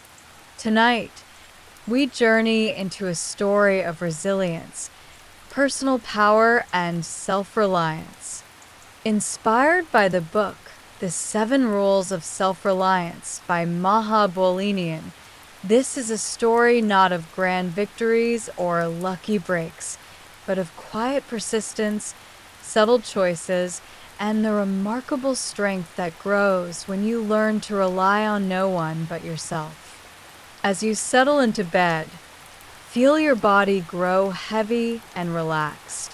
Take a slow breath, releasing the day's worries. Tonight, allow this story to carry you, a story about navigating life's challenges, embracing uncertainty, and finding power in places you may not have expected. Let us begin. About the author. Maha Bolinian is a master of building bridges between cultures, between people, and between challenge and opportunity. Born into an Egyptian-American family, she learned early on how to navigate different worlds.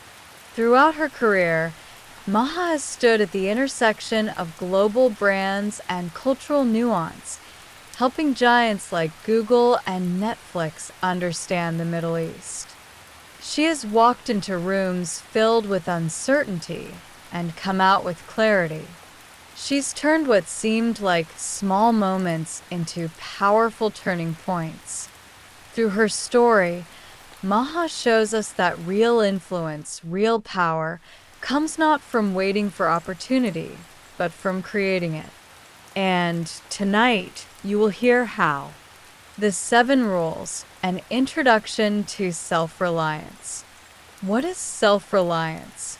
It is the ability to create value from the world around you, even when the odds seem stacked against you.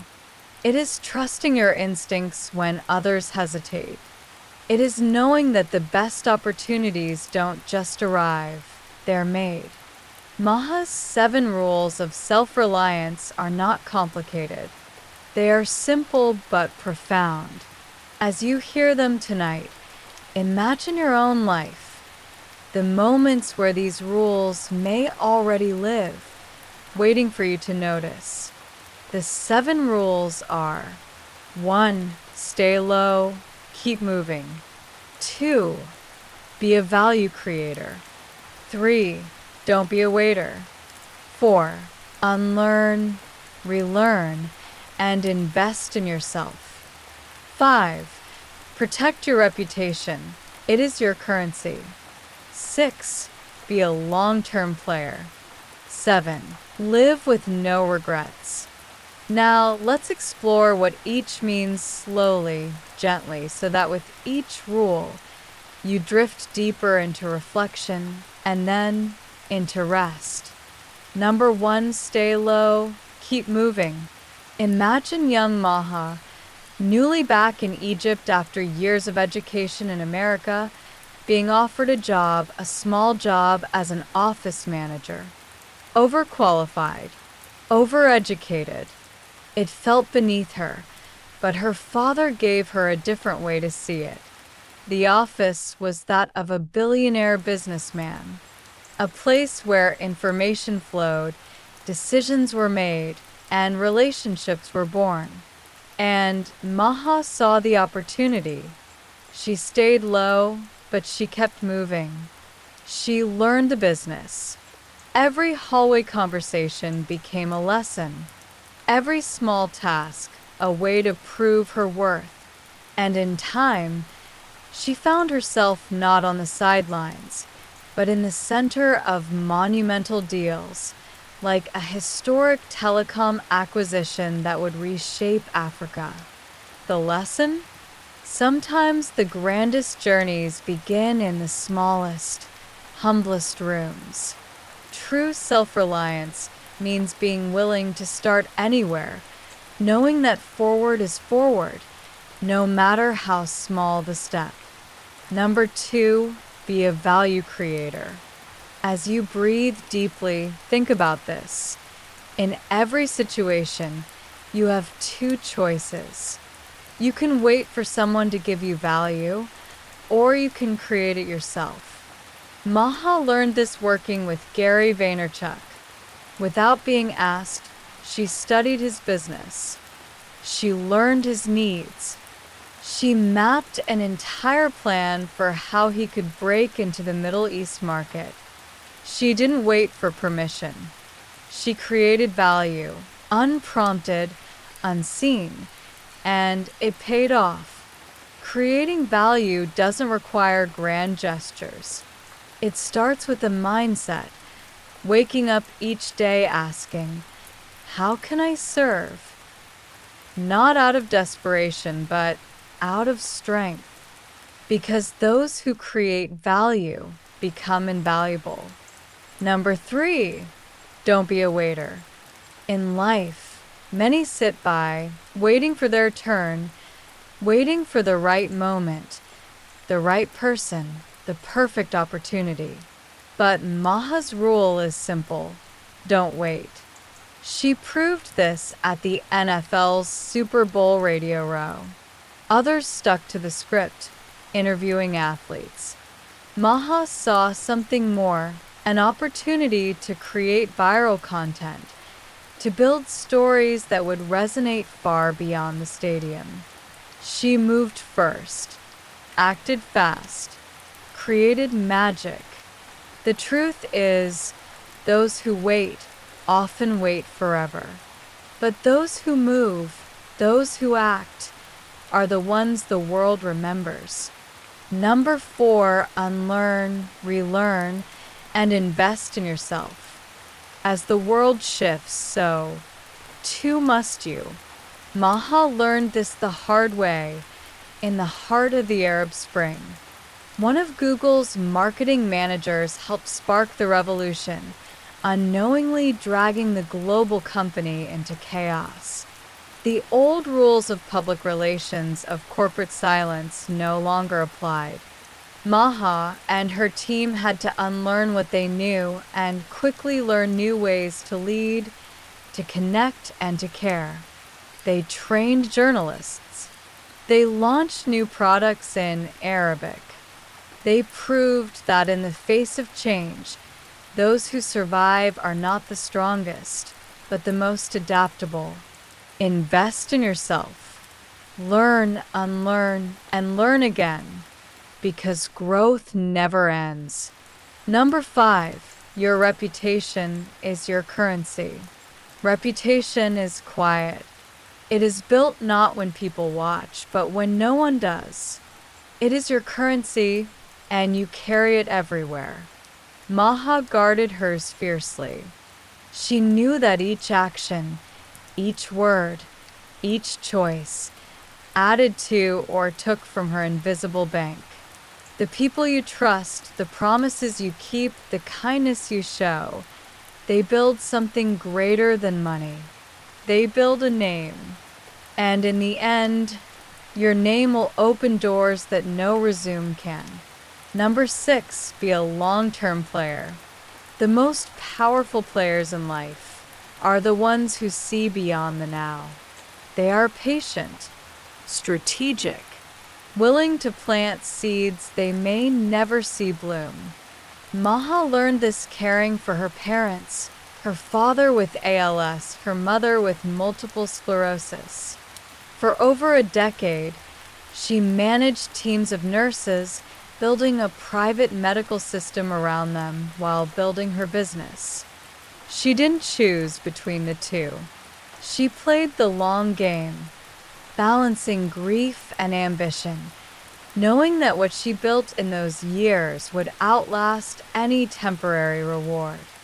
Long-term players don't chase wins. They build legacies. And finally, the deepest lesson of all. Number 7, live with no regrets. Life will challenge you. It will hurt you. It will test you. But every scar, every story becomes part of your strength. Maha learned to see every moment, even the hardest ones, as a gift, a chance to learn, a chance to grow. She transformed simple acts, like turning apricot juice into ice cubes so her father could taste Ramadan again, into moments of love, memory, and resilience, live with no regrets. Your story is unfolding exactly as it should. Final reflections. What machines cannot do. As you drift further now, there is one more truth to leave you with. We exist in a world of algorithms, of machines that learn, that calculate, that predict. But no machine can feel what you feel. No technology can build the quiet trust, the deep relationships, the human strength that self-reliance creates.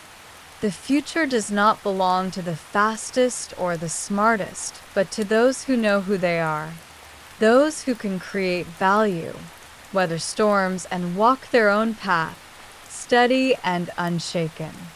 And so, as you sleep, remember this. You are stronger than you know. Your greatest skills are not those you list on a resume, but those that live quietly inside you. Your patience, your kindness, your willingness to begin, again and again, no matter how many times the world changes. That is self-reliance. Good night from the Midnight Library. Thank you for joining us tonight. Wherever you are, in a quiet room, a bustling city, or a distant place, know that you carry within you the tools to shape your future. Rest now, peacefully, and when you wake, carry these lessons with you. We'll see you tomorrow for another journey. Good night and sweet dreams.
Welcome back to Sleep Books at the Midnight Library, where we transform insightful nonfiction into calming bedtime stories designed to lull you into restful sleep while expanding your mind. Tonight, we'll explore the art of harnessing your attention with Hyperfocus by Chris Bailey. Imagine discovering a way to cut through distractions and unlock your full potential without burning out. It's a concept that could transform the way you work and think. As we drift into tonight's story, let your thoughts slow down and your mind begin to soften. Feel the weight of the day slip from your shoulders as each breath carries you closer to a state of calm. Settle in, adjust your pillow, and sink into the warmth of your blankets as we journey into the world of focus and creativity. Remember, you can find a full copy of the book through the links in our description.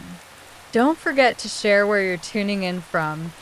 We love hearing from our global community. And as always, we're open to your suggestions for future stories. Now take a deep breath and relax as we begin. About the author. Our guide through this topic is Chris Bailey, a Canadian productivity expert, writer, and consultant whose work has been featured in publications like the New York Times, Harvard Business Review, and the National Post. Known for his practical insights and relatable approach, Bailey has spent years studying how attention and focus shape productivity. After turning down lucrative job offers to explore productivity full-time, he conducted a year-long experiment, testing different techniques to improve his performance and well-being. His findings culminated in his first book, The Productivity Project, which offered actionable tips for getting more done without burning out. With Hyperfocus, Bailey takes this exploration even further, delving into the science of attention and revealing how mastering your focus can transform both your work and your life. 5 key takeaways. 1. Hyperfocus is the key to productivity. By directing your full attention to one meaningful task, you can accomplish more in less time. 2. Meta-awareness strengthens focus. Becoming aware of where your mind is at any given moment helps you maintain control over your attention. 3. Minimizing distractions is essential. Creating a distraction-free environment allows you to maintain focus and avoid mental clutter. 4. Scatter focus fuels creativity. Allowing your mind to wander can lead to unexpected insights and connections. 5. Nourishing your mind is crucial. The quality of the information you consume directly affects your ability to think clearly and creatively. Now, let's delve deeper into these insights and discover how they can help you unlock your potential. 1. Hyperfocus, the key to productivity. Imagine a day where you're fully immersed in your work. Time seems to fly by as you accomplish task after task. This state is known as hyperfocus, and it's more accessible than you might think. Unlike multitasking, which scatters your attention, hyperfocus involves directing all your mental energy toward a single, meaningful task. Picture yourself at a large wooden desk, bathed in soft, natural light. Outside the window, the gentle hum of distant birdsong blends with the faint rustle of leaves in the breeze.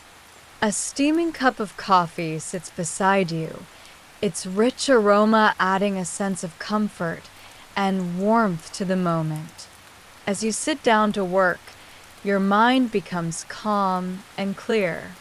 Each task feels more manageable, as if a fog has lifted, revealing a clear path forward.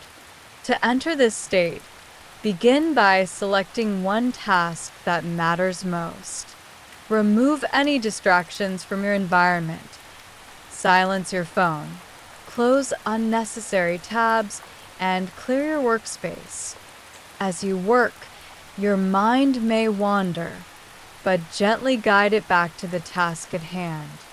Over time, this practice strengthens your ability to maintain focus, making it easier to slip into hyperfocus whenever you need to be productive.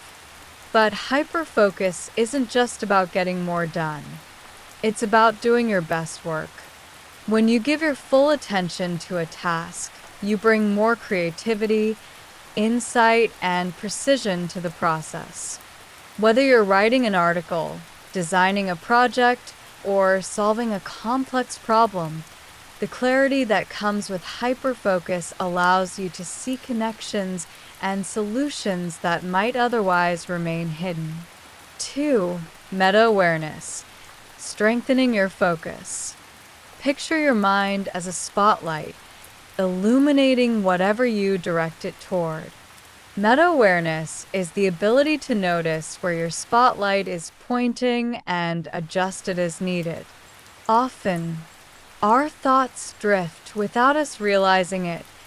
Daydreams, worries, and random memories compete for our attention. By practicing meta-awareness, you become more conscious of these distractions, allowing you to refocus before your mind wanders too far. Imagine sitting by a tranquil lake, its surface smooth and still, reflecting the sky above. Each thought that drifts into your mind is like a pebble dropped into the water, creating ripples that spread outward.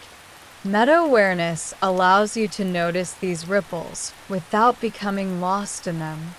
You simply acknowledge each thought, then gently guide your focus back to the present moment. Try setting a gentle reminder, perhaps a chime every hour, to pause and ask yourself, where is my attention right now? If your thoughts have drifted, simply guide them back to the task at hand. This simple habit strengthens your ability to stay present, enhancing both your productivity and sense of control. Over time, you'll find that your mind becomes more resilient, better able to resist distractions and maintain focus even in challenging situations. 3. Minimizing distractions, creating a focus-friendly environment. Distractions are the enemy of focus. Whether it's the ping of a notification or the lure of social media, even small interruptions can break your concentration. The solution is to proactively eliminate potential distractions before you begin working. Imagine preparing your space as if you're creating a sanctuary for your mind. The air is fresh and clear, free from the noise and clutter that can weigh you down. Your phone is placed out of sight, its silent presence no longer pulling at your attention. The soft glow of a lamp creates a sense of warmth and focus, while the gentle hum of background music, perhaps the soothing notes of classical piano, enhances your concentration without distracting from your work. Start by silencing your phone or placing it in another room. Close any apps or browser tabs that aren't essential to your task. If email is a constant source of interruption, check it only at designated times rather than leaving it open all day. For internal distractions, those stray thoughts that pop up uninvited, try jotting them down in a notebook to clear them from your mind. By creating a distraction-free environment, you make it easier to maintain focus and accomplish more in less time. This practice is especially important in today's digital world, where countless apps and platforms are designed to capture and hold your attention. By reclaiming control over your environment, You create a space where your mind can thrive, free from the constant pull of notifications and endless scrolling. 4. Scatter focus. Unlocking creativity through mind wandering.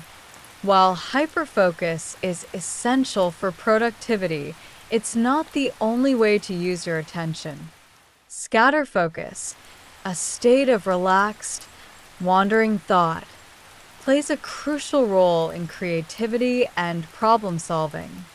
Unlike hyperfocus, which narrows your attention, scatter focus allows your mind to roam freely, making unexpected connections between ideas.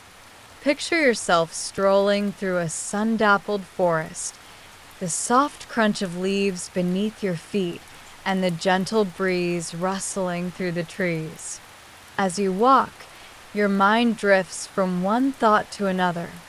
Memories, ideas, and fragments of conversation blending together in a way that feels both effortless and natural. This is scatter focus at work, allowing your brain to explore new connections and possibilities. There are 3 types of scatter focus. Capture mode, writing down everything that's on your mind to clear mental clutter. Imagine sitting with a notebook, capturing your thoughts as they arise, each word helping to free your mind and create space for new ideas. Problem crunching mode, reflecting on a specific problem and allowing your mind to explore different solutions. Picture yourself sitting beside a crackling fire, gazing into the flames as your thoughts circle a challenge, gradually uncovering new angles and insights. Habitual mode, engaging in simple, repetitive tasks like walking, showering, or washing dishes that free your mind to wander. These moments of quiet reflection often lead to unexpected bursts of creativity as your brain makes connections that might otherwise go unnoticed. By alternating between hyperfocus and scatter focus, you create a rhythm that balances productivity with creativity. This dynamic interplay allows you to tackle complex tasks with clarity and efficiency, while also giving your mind the freedom to explore new ideas and perspectives. 5. Nourishing your mind, consuming high-quality information. Your mind is like a garden. What you plant determines what grows. Just as nutrient-rich soil produces healthy plants, high-quality information fuels clear, creative thinking. In contrast, a steady diet of low-value content, endless social media scrolling, sensational news, and mindless entertainment clutters your mind and diminishes your ability to focus. Picture yourself tending to a lush, vibrant garden filled with colorful flowers and thriving plants. Each book you read, each podcast you listen to, and each conversation you have is like planting a new seed, one that will grow and flourish, enriching your thoughts and ideas. But just as weeds can choke a garden, low-quality information can crowd out your ability to think clearly and creatively. To nourish your mind, choose information that challenges and inspires you. Read books, listen to podcasts, and watch documentaries that align with your interests and goals. Seek out diverse perspectives to expand your thinking. At the same time, limit your exposure to content that drains your mental energy. By curating the information you consume, you create the conditions for deeper thinking and more meaningful insights. Imagine the difference between spending an evening scrolling through social media and one spent reading a book that sparks new ideas. The first leaves you feeling scattered and drained, while the second leaves you feeling energized and inspired. By choosing the latter, you cultivate a mind that is not only more focused, but also more creative, resilient, and capable of tackling life's challenges. Final summary. As you drift deeper into sleep, remember that the key to unlocking your potential lies in how you direct your attention. By mastering the art of hyperfocus, you can accomplish more in less time, while scatter focus allows your creativity to flourish. Meta-awareness helps you stay present, and eliminating distractions makes it easier to maintain focus. Finally, nourishing your mind with high-quality information ensures that your thoughts are clear and your ideas are inspired. Thank you for joining us tonight at Sleep Books at the Midnight Library. We hope you found tonight's story both relaxing and insightful. Don't forget to share where you're listening from and explore the links in our description for more information on tonight's book. Now, let your mind rest. Feel the weight of the day melt away as you sink into the comfort of your bed. Each breath carries you deeper into a state of calm as your thoughts begin to slow and soften. Tomorrow is a new day, full of potential and possibility. Until then, we wish you a peaceful night, deep dreams, and a well-rested morning. Good night and sweet dreams.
Welcome back to Sleep Books at the Midnight Library, where we transform fascinating nonfiction into soothing bedtime stories. Tonight, we embark on a timeless journey, one that bends reality, challenges physics, and takes us beyond the limits of what we know.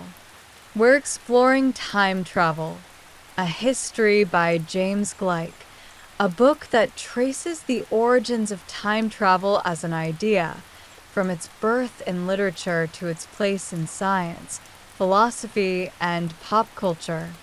As you settle into bed, allow your mind to drift. Imagine stepping into a mysterious time machine, one that could take you anywhere, to the past to witness history unfold, or to the future to glimpse the unknown wonders ahead. Would you visit the roaring 1920s to dance at a jazz club? Would you walk the streets of ancient Rome, surrounded by emperors and gladiators?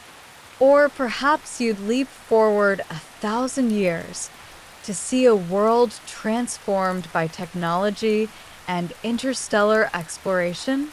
Tonight, we will gently explore the history, paradoxes, and possibilities of time travel, all while helping you relax, unwind, and drift into deep sleep. If you'd like to read the full book, links are in the description below. And if you have suggestions for future sleep stories, we'd love to hear them. Now close your eyes, let your breathing slow, and allow your thoughts to float through time itself. About the author, James Gleick. James Gleick is a renowned science historian and writer, known for his ability to explain complex scientific concepts in a way that is gripping and accessible. His books explore chaos theory, physics, and the evolution of scientific thought, earning him multiple Pulitzer Prize nominations. In Time Travel, a History, Gleick takes us on an intellectual adventure, unraveling the ways in which humanity has imagined, explored, and debated the very nature of time itself. His work invites us to think differently about the past, the future, and the present moment, and tonight, we will let those ideas guide us into a peaceful and dreamy state of mind. The 5 key takeaways from the book. 1. Time travel is a relatively new concept in human history. While myths and legends hinted at glimpses into the future, the idea of physically moving through time only emerged a little over a century ago, popularized by H.G. Wells' The Time Machine, 1895. 2. Time travel has rules, and those rules create paradoxes. Over the years, writers and scientists have developed guidelines for how time travel might work, leading to fascinating paradoxes and logical challenges. 3. Einstein's theories changed how we think about time. Before Albert Einstein, time was seen as a constant, moving forward at the same speed for everyone. His theories of relativity revealed that time is flexible. It slows down when you travel faster. 4. Time travel creates paradoxes that challenge logic and causality. The famous grandfather paradox and butterfly effect highlight the mind-bending problems that come with changing the past. 5. We time travel every day through memory, literature, and technology. While physical time travel may not exist, we do it mentally all the time by remembering the past, imagining the future, and even using the internet. Now, let's explore these ideas in more depth and allow your mind to drift into the timeless rhythm of sleep. Exploring these key takeaways in detail. 1. Time travel is a new but powerful idea. Time travel feels like something that has always been part of human imagination, yet, for most of history, it didn't exist as a concept. Ancient civilizations believed in fate and prophecy, where the future was predetermined. But the idea of moving through time like space, backward and forward at will, was unheard of. Then, in 1895, H.G. Wells wrote The Time Machine, and everything changed. Wells imagined time as a flowing river, one that could be navigated with the right technology. Suddenly, time travel wasn't just a dream, it was a possibility. Tonight, as you drift deeper into relaxation, imagine yourself stepping into an elegant Victorian time machine, gears whirring, levers shifting, and feel yourself floating through the currents of time. 2. The rules of time travel and its paradoxes. As time travel became more popular in fiction, certain rules had to be established. Could you change the past? Would the future be set in stone?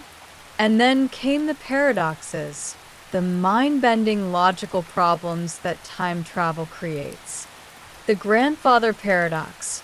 If you travel back in time and prevented your grandparents from meeting, would you cease to exist?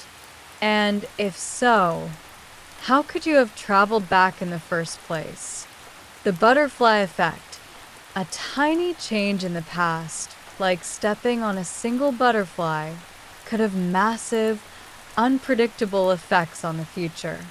These paradoxes remind us of how delicate the fabric of time is, like a dream that shifts when you try to grasp it.